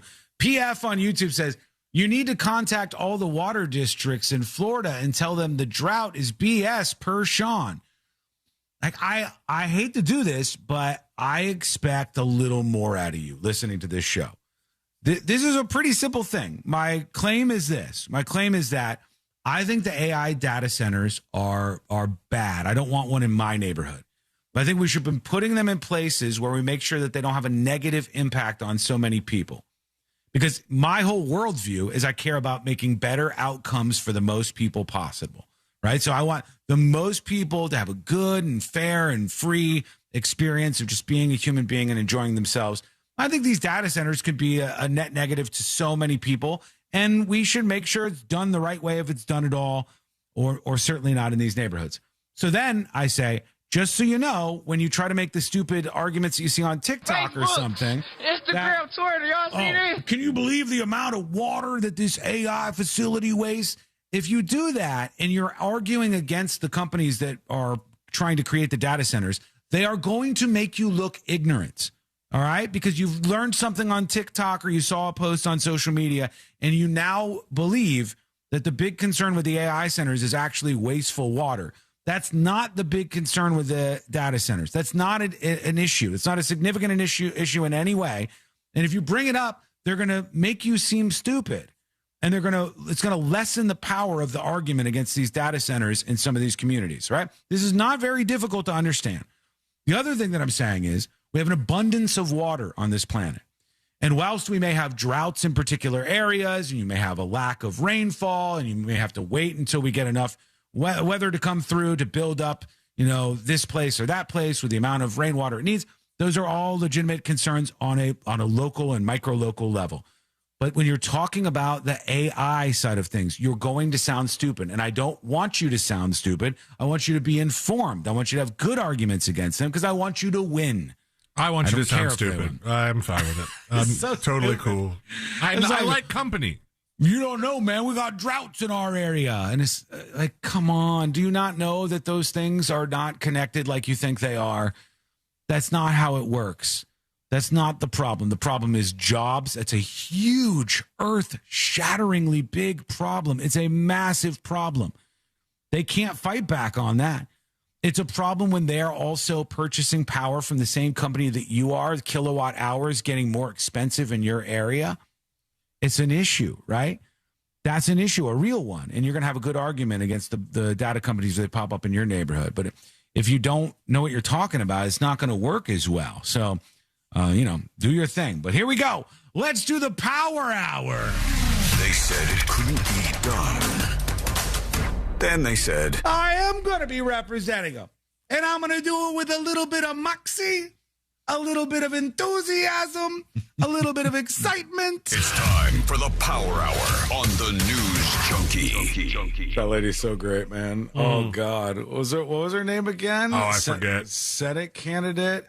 If you guys didn't hear this clip, she's running against somebody in Michigan, and her name's Haley Stevens. And she's just sort of like, I don't know, she's like kind of nerdy, goofy, like people in politics used to be, honestly, before everything tried to be so polished. And we want to make sure, like, these people who are just out there trying to turn politics into a career. I kind of dig her in a way because she's just out there. She seems to just want to represent the people. Maybe she's dumb. Maybe she has policies that are bad. But I don't hate her for this part. That was the part that I was mocking there. Because she has a particular way of talking. I'm going to be working on our behalf. I am going to be telling the stories on our behalf. And you better believe I'm going to be doing it with a little bit of joy, a little bit of enthusiasm, a little bit of energy, and a little bit of stick it to them. Little bit of stick it to them is my favorite part. I love it. I love it. She's gone mega viral this week. That's Haley Stevens. She's running for Senate in Michigan. And we'll see how she does. We'll see if that works or if people make fun of her or I don't know. We'll get into your emails here in just a moment. Tim says, you sound very ignorant when you're talking about data centers and water waste. What evidence do you show that supports anything you're saying? Tim, you're going to have to come at me with more than that, please, because you can't just say you sound ignorant. What evidence do you have? I just made a case. My case is that the water that people think is used at these AI data centers is recycled and recirculated. So people will go, it takes 40,000 gallons of water to do it. It's like, yes, but the water for cooling like this is recirculated through facilities. So that's what I'm saying. That's my claim. Now I'm saying you sound ignorant, Tim. So tell me how I got it wrong, because I can tell you that I don't have this wrong. But thank you for the email. Mark talks about the pick-a-side. Mark says the tips at thenewsjunkie.com. Good afternoon, Sean and Seeley. Anybody acts like that man did in the pick-a-side today proves they were just born old. They seem to forget they too were children once. I love when kids are playing in my neighborhood. It brings me back to when my friends and I used to terrorize our neighborhood in good ways, nothing too bad. Big Mark says in an email. Yeah, that was like the most one-sided pick-a-side in the history of the segment, I think. Like that guy he didn't look good in the scenario. He was angry about the basketballs from his neighbor's kids, even though they had a big net up. Every once in a while, the basketball goes around, and then they go onto his grass to pick up the basketball to bring it back, and he's like a terrorist about it. He just didn't look good in that. That was like one of the endearing things about the side of our neighborhood when we moved. We moved into the cul-de-sac, and there were like kids playing out there, people that know each other. I always see my neighbor's kids. Shout out Alfredo. Just playing like hockey and soccer and all kinds of stuff. It's fun, right? Yeah. Yeah. I kid spends way more time outside than I used to. Yeah, I mean, I think isn't that what we want the kids to do anyhow? Aren't we like kind of screaming for kids to get off the internet and stop looking at the iPad and to go outside and do stuff like we used to do? That's what I hear a lot of people saying. And then when they do, this guy is the neighbor that's just completely angry about everything. Brian says this is an easy fix. Why don't they just move the net to the other side of their property? Well, I don't know. I mean, maybe it doesn't fit over. I don't know. There could be some reason for that, but good question at least. A lot of other people emailing. We'll get to some more of your comments momentarily on the show. And I wanted to work in at least a dispatch or two, so let's see what we got. Somebody says, I also see the bars. Yeah, this is what I was seeing from Sealane's side of things. It looked like he was in prison. He was working on something. He was telling me about it during the break. As always, we're improving over here. So he's working on a couple of things. Here is, I don't know, Anonymous wants to talk about the old man with the basketball. Here's Mo Manji with a dispatch for us. Hey guys, Hey. hope you guys are doing well. In regards to this neighbor complaining about the basketball, which one would you rather have? Kids playing basketball in your neighborhood, or shooting up the neighborhood, or flipping door handles? Like, I don't understand. I'd rather take the basketball, right? Yeah. Thanks. Bye. It's not even like they were playing basketball in the middle of the night or anything. It's just such a tiny deal that this neighbor was blowing up so big. It, I can't really make sense of it myself. I also saw some other kids screwing around in a neighborhood, a video that was going viral. I can't play it right now. These kids were going around their neighborhood and they had stumbled upon the thing that shows where the sex offenders are. Okay. They found the sex offender map and they were going through their neighborhood and harassing the sex offenders. And then when the people would come outside, they'd be like, "Stop bothering us." And they'd be like, "Stop touching little kids." And it's a hard one to get mad at them for, because if you're going to bully somebody, bullying the sex offenders in your neighborhood is the most widely accepted form of bullying. Can you imagine the attempt if the sex offenders were to get together and be like, "Hey, we're really being discriminated against in our neighborhood. We've done our time. Leave us alone, please." Oh God, I would play this. I think they might. I'll try to play it, C-Lane, just quickly because I was talking about this. All right. Here they are. The kids are running up to this person's house to mess with the door because they're a sex offender. Imagine if that guy lived next to these people. All right, here. Knocking the door, ringing the doorbell. Hey, miss! Does Michael live there? No. What? We have a prize to give him. He won a prize. All right, they're trolling him. He won a prize. They're like, greatest sex offender in the world. What prize? For the fair. Yeah, it's the National Sex Offender Registry prize. They're just trolling this guy, right? And I got to stop it because the woman starts cursing, I think, in a second here. But she gets mad at him. Kids used to do this kind of stuff in neighborhoods. And the sex offenders would be very mad about this. Maybe some other neighbors would get a little bit upset. But this is how kids used to occupy their time. Playing basketball and having a basketball go onto your lawn. I think their parents would probably take issue with them seeking out the sex offenders. Like, should I play a little more? I don't know. It is pretty good. It's hard to get mad at them. My neighbor right here is a police officer. Okay. So I'll go get her right now and tell her that you guys are banging on my door. Well, your husband is a pedophile. The kid says, your effing husband is a pedophile. What is your name? My name is... Did you hear what he said? Okay. I knew they were going to get to it eventually. I knew it was too good to be true. Anyhow, they were going around the neighborhood harassing the sex offenders from the sex offender map. That's some of the stuff they get engaged in out there.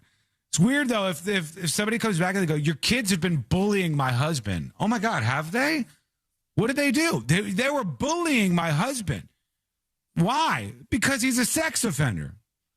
Oh, well, okay, all right. Quick break. When we come back, we'll get into this story about something happening with prisoners in World Cup watch parties. We'll discuss that. And I've got clips galore, so we'll do that grab bag segment I was talking about. It's coming up next on the News Junkie. Real Radio is on Instagram at Real Radio 1041. Sponsored by the law offices of Anajar and Levine Accident Attorneys. Call the law offices of Anajar and Levine at 1-800-747-FREE. That's 1-800-747-3733. There's a couple accidents to look out for off to the shoulder on I-4 westbound at Colonial Drive. Hello, hello. Welcome behind the scenes. SCO mic activated.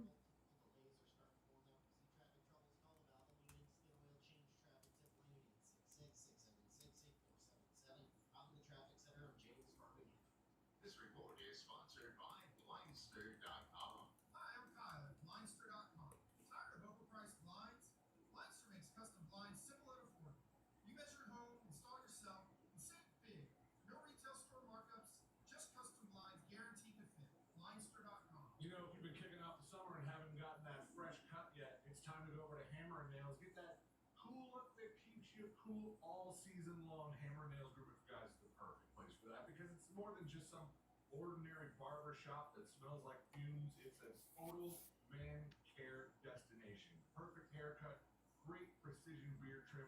get it all with a hot towel and a drink in your hand from their fully stocked bar. It's built for men, and there's 4 of them across Central Florida, open 7 days a week. The Real Radio listeners, you mentioned my name, C-Lane, you'll get a $20 credit towards your first visit. But that's this month only, so book now at hammerandnailsgrooming.com. Hammer and Nails, total man care starts here. Some more anonymous dispatches coming in. How could you say that the data centers don't use water? It's a weird one to trigger people.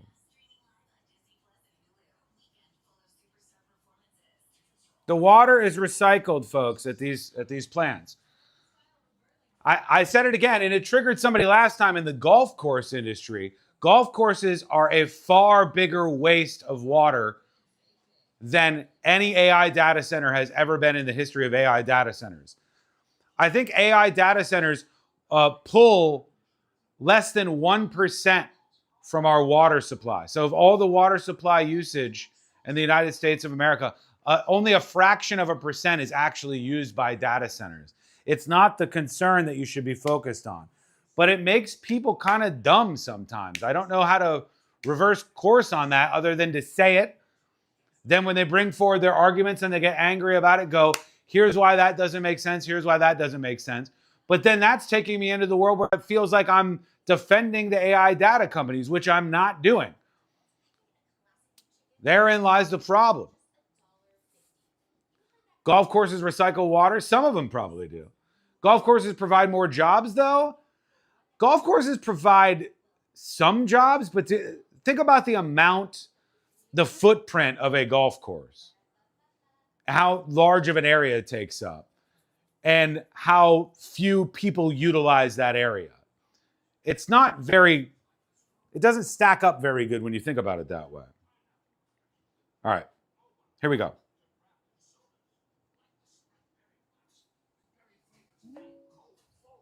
Hey, AI guy, are you there? Yeah, I'm here. What's up? What percentage, let's take the state of California. Where is the water going? Water use in California. What are the sources of water that are using the most? Let me check the current statewide numbers. So the big picture is that roughly 47% of California's water is used to keep rivers, wetlands, and the delta flowing for ecosystems and water quality. Agriculture uses about 42%, and cities, homes, and businesses use around 11%. The exact shares swing a lot between wet years and drought years. So agriculture uses the most in terms of that side of things. What about golf courses? Are they water hogs? Let me check that. So compared to agriculture, golf courses are a tiny slice. They're folded into that 11% urban share. A lot of courses actually now use recycled water. There you go. But yes, but some still rely on fresh supplies. But honestly, almonds alone use way more water than every golf course in the state. So if you're hunting for the biggest users, it's really crops, not fairways. How much of California's water supply do almonds use? Checking. It depends how you measure it. Almonds use about 4% of California's total water supply, around 9% of ag water, and roughly 11 to 13% of what's called developed water. That higher number is more debated. All right. So you can see how you could get into the weeds on this, but almonds utilize so much more public water than the data centers do. And is the United States of America have a solid percentage of people on social media who are raging against almonds because they use too much water? Are they saying that we should get rid of almond milk on the shelves because it's just too wasteful and we're all going to run out of water? No, no one is saying that. It's amazing to me the power of social media that you see through things like that. Like these people have been convinced. They are convinced that this is a major problem. It's kind of odd. How do you undo that?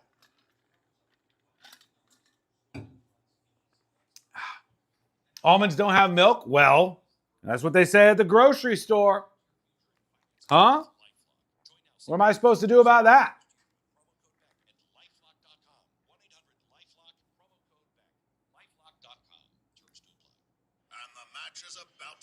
Hey man, to the golf courses being a terrible, horrible business. When it comes to the environment, we pay, but we pay for it. So they keep doing it. Vote with your dollars, people.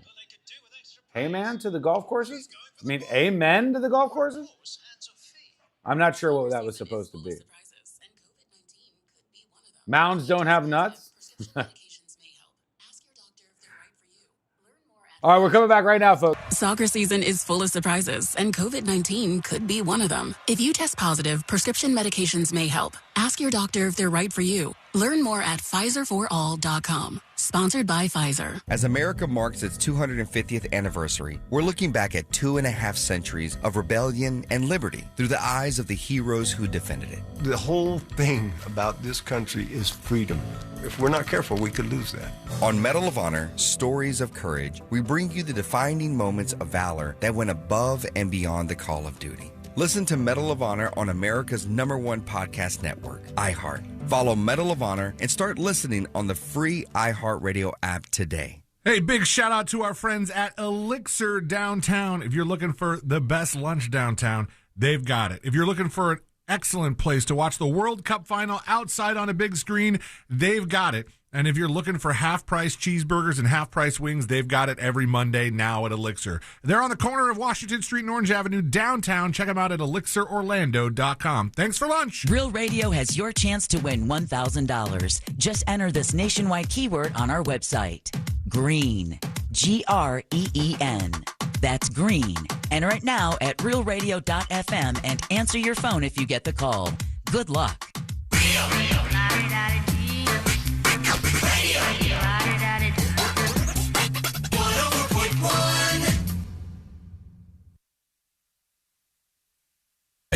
This is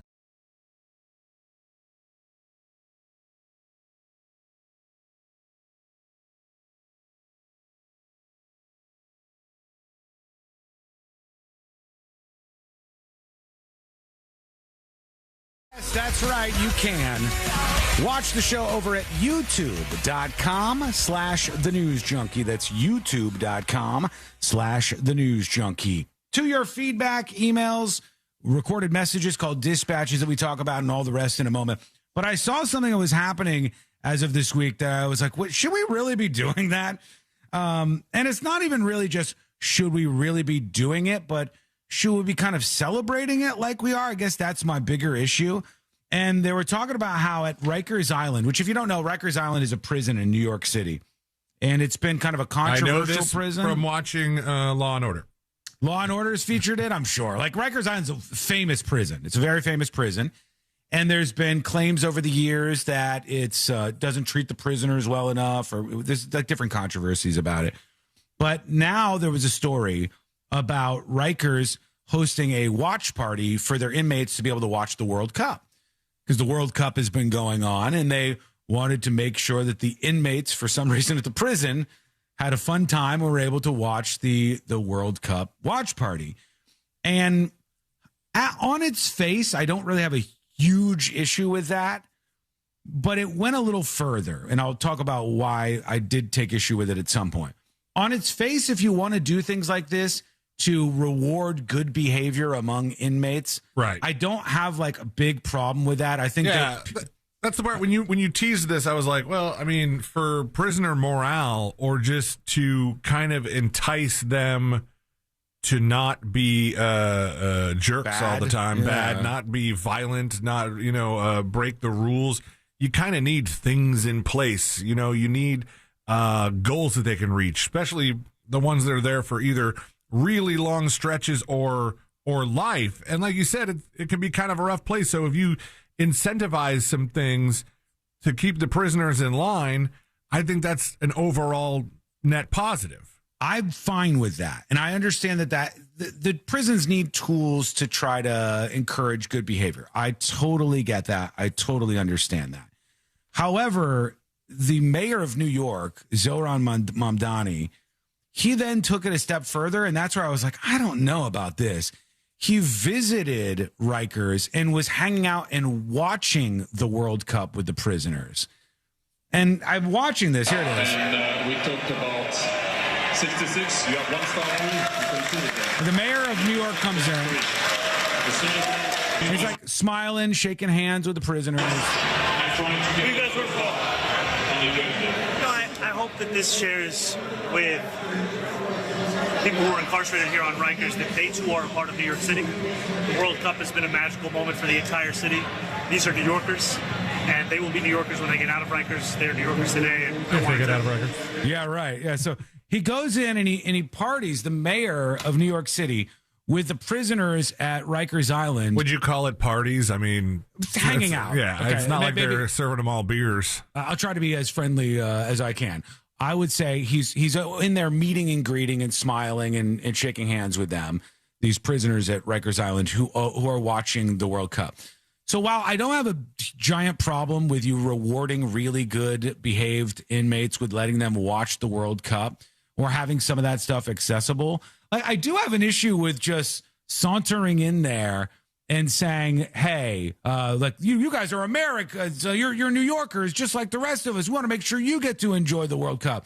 Like, these people are criminals. Yeah. These people, some of them are in for raping people, for murdering people, for... Not for nothing. Like, I did preface this by saying I think it's a good thing to incentivize the prisoners.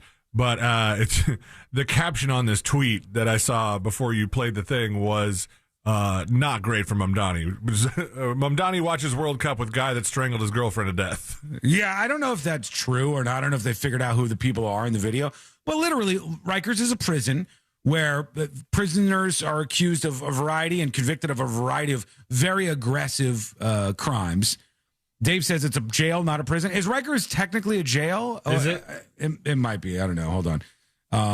Rikers Island is the site of one of the world's largest correctional institutions. New York City, United States, contains New York's largest jail. Okay, so I guess technically it's a jail. So sure. It's a jail instead of a prison. What's the actual difference between the two? Is a prison? Prison is you go for more than a year. It says the facility primarily houses people awaiting trial or serving short sentences of 1 year or less. Okay.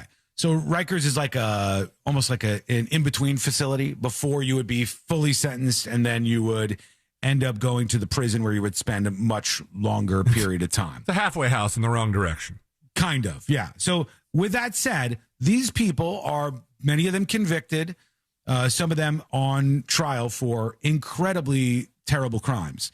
Things that you wouldn't want to see the mayor sitting next to that person and saying, like, you're a New Yorker and you really, you deserve to enjoy the World Cup at a party like this. So while I think that was a fine thing to do, I think all the jails, all the prisons, if they want to do these kind of things to reward the people, I don't think it should be made into like a big thing. Like, yeah, all right, we're doing the watch party. Like, let's not forget that the people in prison are mostly very bad people, right? They're mostly very bad people. And I, for one, am taking the radical position of not being on the side of the criminals. And I see so much stuff like that where I go, wait, what? Like, what even is going on with some of these people? I know there was a woman who went viral this week because she's an attorney, and she posted a GIF of a figure skater celebrating. And it said, I just got a life verdict on a death penalty case. She deleted the tweet eventually. She reposted it without the GIF. But this woman, Beth Burdon, said, I just got a life verdict on a death penalty case. Somebody said, victim was a 93-year-old woman, had just finished her birthday party, was dropped off at her senior facility. The murderer was dating her daughter. A 5'5", 290-pound middle-aged man got into the facility. He had been watching older adult porn multiple times a day. He sexually abused and strangled the woman. They found her naked and dead on the floor, and the lawyer is posting cringe boomer slop memes for saving his life. What's happening to our country, man? I'm like, there is an element of this where I go like, hey, we do need to remember that while you can do some things in there to encourage good behavior, I don't think we should act like, well, you're just a bunch of New Yorkers. Remember that lawyer post I sent you like a couple years ago? I was like flipping through Instagram and there was some lawyer bragging about that he just got some guy exonerated or got a not guilty verdict, and he was accused of like some stuff with a 12-year-old boy, and you're like, buddy, Is this the victory lap you think you should be taking right now? Was that the viral guy who was like the TikTok attorney or whatever? Was that the dude? I think we talked about it right around the same time because I don't know if it was the same guy, but it might have been. There's been a couple. I just think there's a better way to handle that. But let me know what you think. Send a dispatch over at thenewsjunkie.com. A couple of emails coming in. Anonymous says, Sean, about the AI data centers. Oh, God, please. I mean, the reaction to this is, I guess it's as predicted. There's a lot of people who get won over by these short clips online, and then it just becomes part of their belief system. And they can't go. I don't know why people can't do this. Can't go like, hey, I don't want data centers in your neighborhood unless you want them. I don't want data centers competing for the power and the kilowatt hours from the same power station to drive up your bills. I don't want any of these things going on. I'm fundamentally against that. Made that true. I made that clear yesterday. But then I said, hey, by the way, if you're arguing against data centers, don't use the trope about the water waste because it's really like on the bottom of the list of concerns. Then people just melt down over things like this. Sean, you're absolutely correct about the water usage. My company builds data centers and are in charge of helping keep the facility cool. You're correct that the systems that keep these facilities cool are a closed loop system. It transfers the heat to water in a closed loop, and that water is transferred to big equipment that uses refrigerant and or air to cool the water down. Then it sends it back to help cool the facility. If people claim it uses 40 to 50,000 gallons of water to do so, it's very possible. However, it also takes 50 to 500,000 gallons to cool down hospitals and other critical buildings as well. Does that mean people are against hospitals too? Keep up the good work, says this person, Anonymous. But Anonymous is vested by the data center, so he's going to be a little poisonous in some way in this conversation. I was asking a couple of questions during the break, and what's funny is when you start poking around at this, the biggest usage of water in the United States of America is obviously, you know this, not data centers. It's agriculture. It's agriculture. And one of the biggest uses, like if you take the state of California. Well, let's get rid of the cows. It's the crops. You know, it's the crops. And in particular, Yeah. it was. And what are the crops doing to people right now, Sean? Explosive diarrhea. They are. The whole country is. Turn off the water supply. Various things. Smoke. There's lettuce trying to get you. Everything out there is trying to get you right now. But yeah, I mean, I when I look at this stuff, I say, like, how big of a problem is what's the real issue at the heart of this? And in terms of California, their crops, I think it's like 15 to 20% of the water usage, or maybe even more in some cases, is on these crops. Some of it's on, what was the crop I was saying during the break? Almonds? The almond crops are one of the biggest users of water in the state of California, for example. But nobody's raging against the almond corporations and the almond milk industry and, big almond. Except Big Pistachio is coming after them. But they probably use a lot too. So you cash their check, so that's fine. My suggestion, now that I'm getting these paychecks from the big data centers, my suggestion is that you focus your arguments on the things that will hold up to scrutiny. And the water that you hear used is circulated throughout these facilities. So while it seems like a big number, it's not actually as bad in the long term as many people have been convinced to believe. That's a pretty reasonable stance to have. But, the reaction is interesting. Okay. There's a lot of people emailing. I'll try to get some more of these on before the end of the show. So we'll come back finally for Once in a Blue Moon with a big last segment of the show. We're going to do final dispatches, stories that didn't make the cut.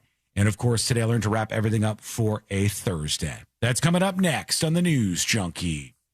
Classic Alternative this weekend on Real Radio 104.1. Yeah, mama, this surely is a dream. Real Music Weekends are Classic Alternative. This weather report is brought to you by Mills Air.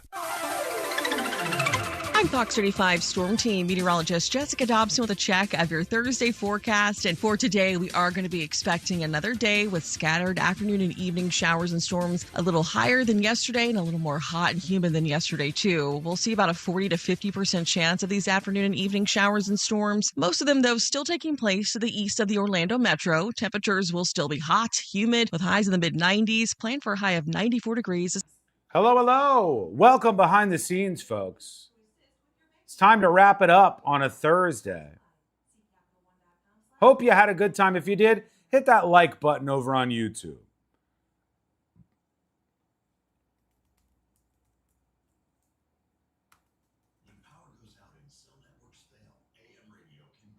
What happened?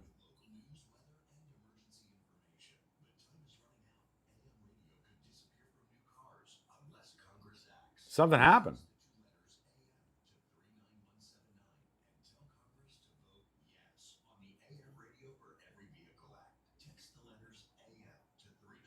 All right, printing out. Today I learned. Now I got to get a couple of songs here real quick.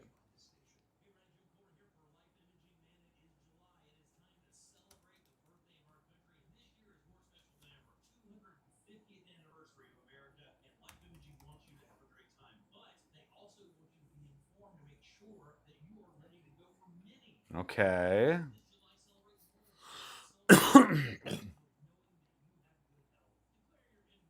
Well, that didn't work.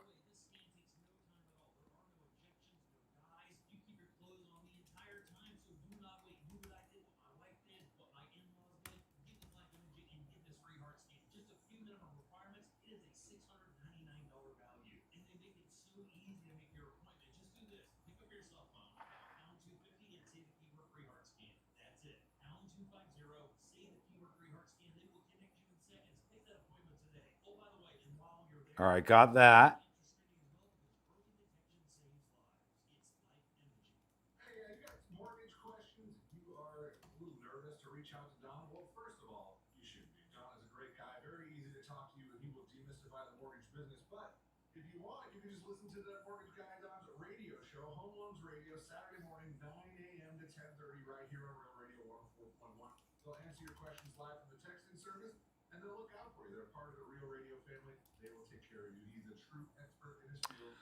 Time to rate the show, folks. Rate the show today. Rate the show. 10 out of 10 into the Hall of Fame. No notes. 1 out of 10. Oh, my goodness. We don't talk about that one. We don't talk about Bruno, and we don't talk about Voldemort, and we don't talk about that one.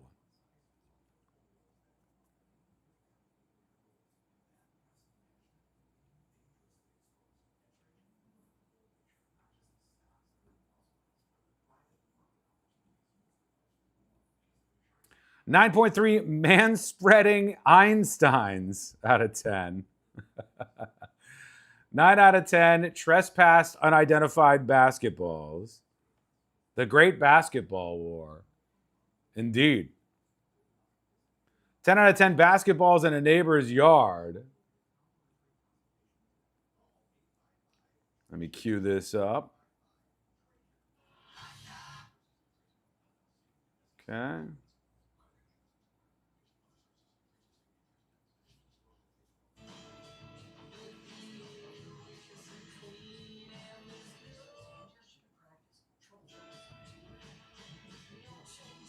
Okay, right here, 239-ish.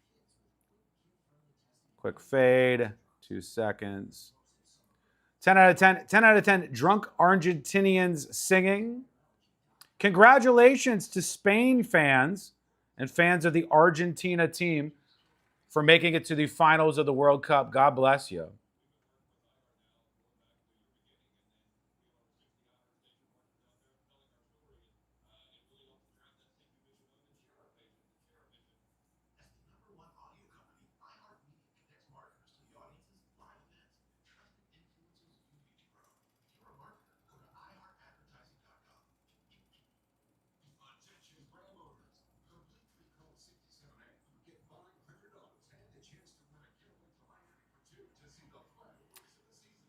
See, here's what I'm talking about. Somebody emailed Bobby, if you're out there.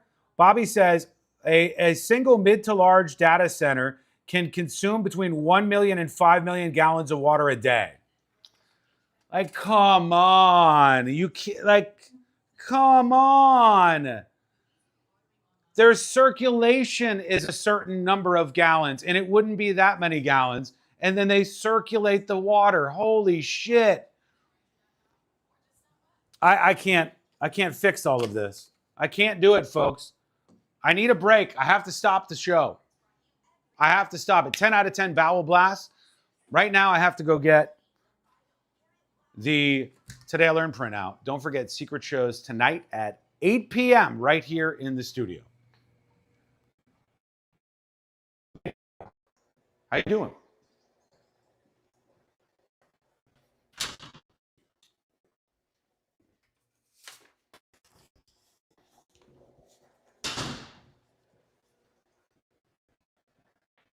In a bit, lady dog. All right. All right, we're coming back. Oh, boy. Oh, boy, we're coming back.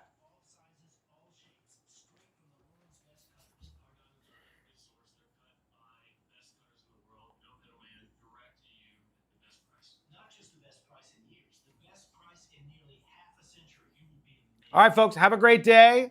Stay gold. I love you. We'll see you tomorrow. Direct to you at the best price. Not just the best price in years, the best price in nearly half a century. You will be amazed at the values that you can get. You will be amazed how far we can stretch your budget. Don't miss this historical opportunity. There has never been a better time in history to buy a natural diamond than today. International Diamond Center, Altamont Springs, Waterford Lakes, and Mall at Millennia. Hi, I'm Kyle at Blindster.com. Tired of overpriced blinds? Blindster makes custom blinds simple and affordable. You measure at home, install yourself, and save big. No retail store markups, just custom blinds guaranteed to fit. Blindster.com.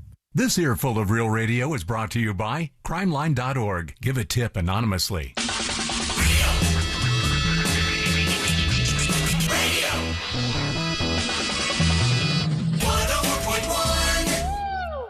Forever hovering over life's great dump button. You're listening.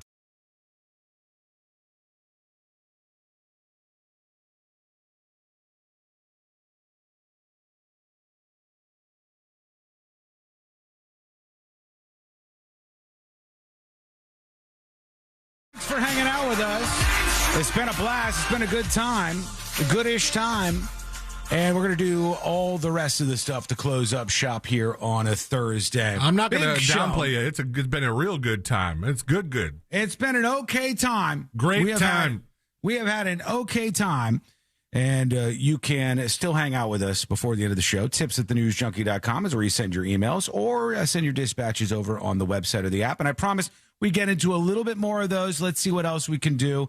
Another clip I saw making the rounds today was, I guess Mike Tyson was at the ESPYs, and they were giving some award out. Here he is. And the ESPY award goes to, check this out, Shohei Ohtani.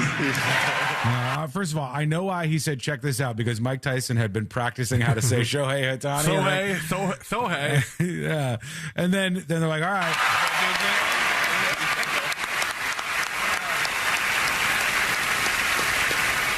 Shohei could not be here tonight. He sends his gratitude and appreciation to ESPN and everyone who voted for him. Shohei's a guy. Mike Tyson goes, Shohei's a guy? Wait, Shohei's a guy? He didn't even know. Gotta love Mike Tyson. What a character that guy is. I had a friend for those things. Friend that's overseas celebrating his birthday, and he just went out and just dropped a whole crap load of money on like expensive stuff. And he went to this store called Kith, Kith. Don't know what they sell there. Probably high-end stuff.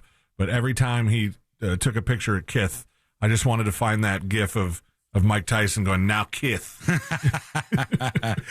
All right, let's see here. On the way out, maybe a couple of emails. Bobby sends an email, and Bobby says she's talking about the AI stuff because that triggered a bunch of people. She says a single mid to large hyperscale data center can consume between 1 million and 5 million gallons of water a day, the equivalent daily usage of a town 10,000 to 50,000 people. This is exactly what I'm talking about, though. This is literally what I'm talking about. The water is recycled through the process. I can't say it any more times than I already have. I'm not going to keep repeating myself. But the water is recycled through the process to cool things. It's like saying you had a giant car engine, and then you talked about how much water was going through there, through the radiator. And you said, oh, my God, it's like this much per day through the radiator. And they go, no. The radiator is that large, and then it just circulates the water through the system. So it does take water out of the system one time to fill up the system and, all that stuff. But then it just circulates it through there. That's how most of them work at this point in time. And it's also not anywhere near 1 to 5 million gallons per water for a lot of these data facilities. Again, you're making me sound like I'm pro data center or something after I see so many people hooked up on this. But enjoy yourself with that. Have fun and, go for it. That's why you had a goodish time. I did have a goodish time. That's all I could have today. I had a goodish time, which was supported by all the folks who gifted secret shows today. Thank you so much for that. That made it more good than ish. Like 3 dummies. The dummies email all the time. That's okay. But I appreciate the other folks, the supporters out there. Thank you so much for that. We have a secret show tonight at 8 p.m. 8 p.m. Eastern. You can watch over on thenewsjunkie.com if you're a subscriber. If you're not, what are you doing? What are you doing? Get involved. Go over to thenewsjunkie.com right now.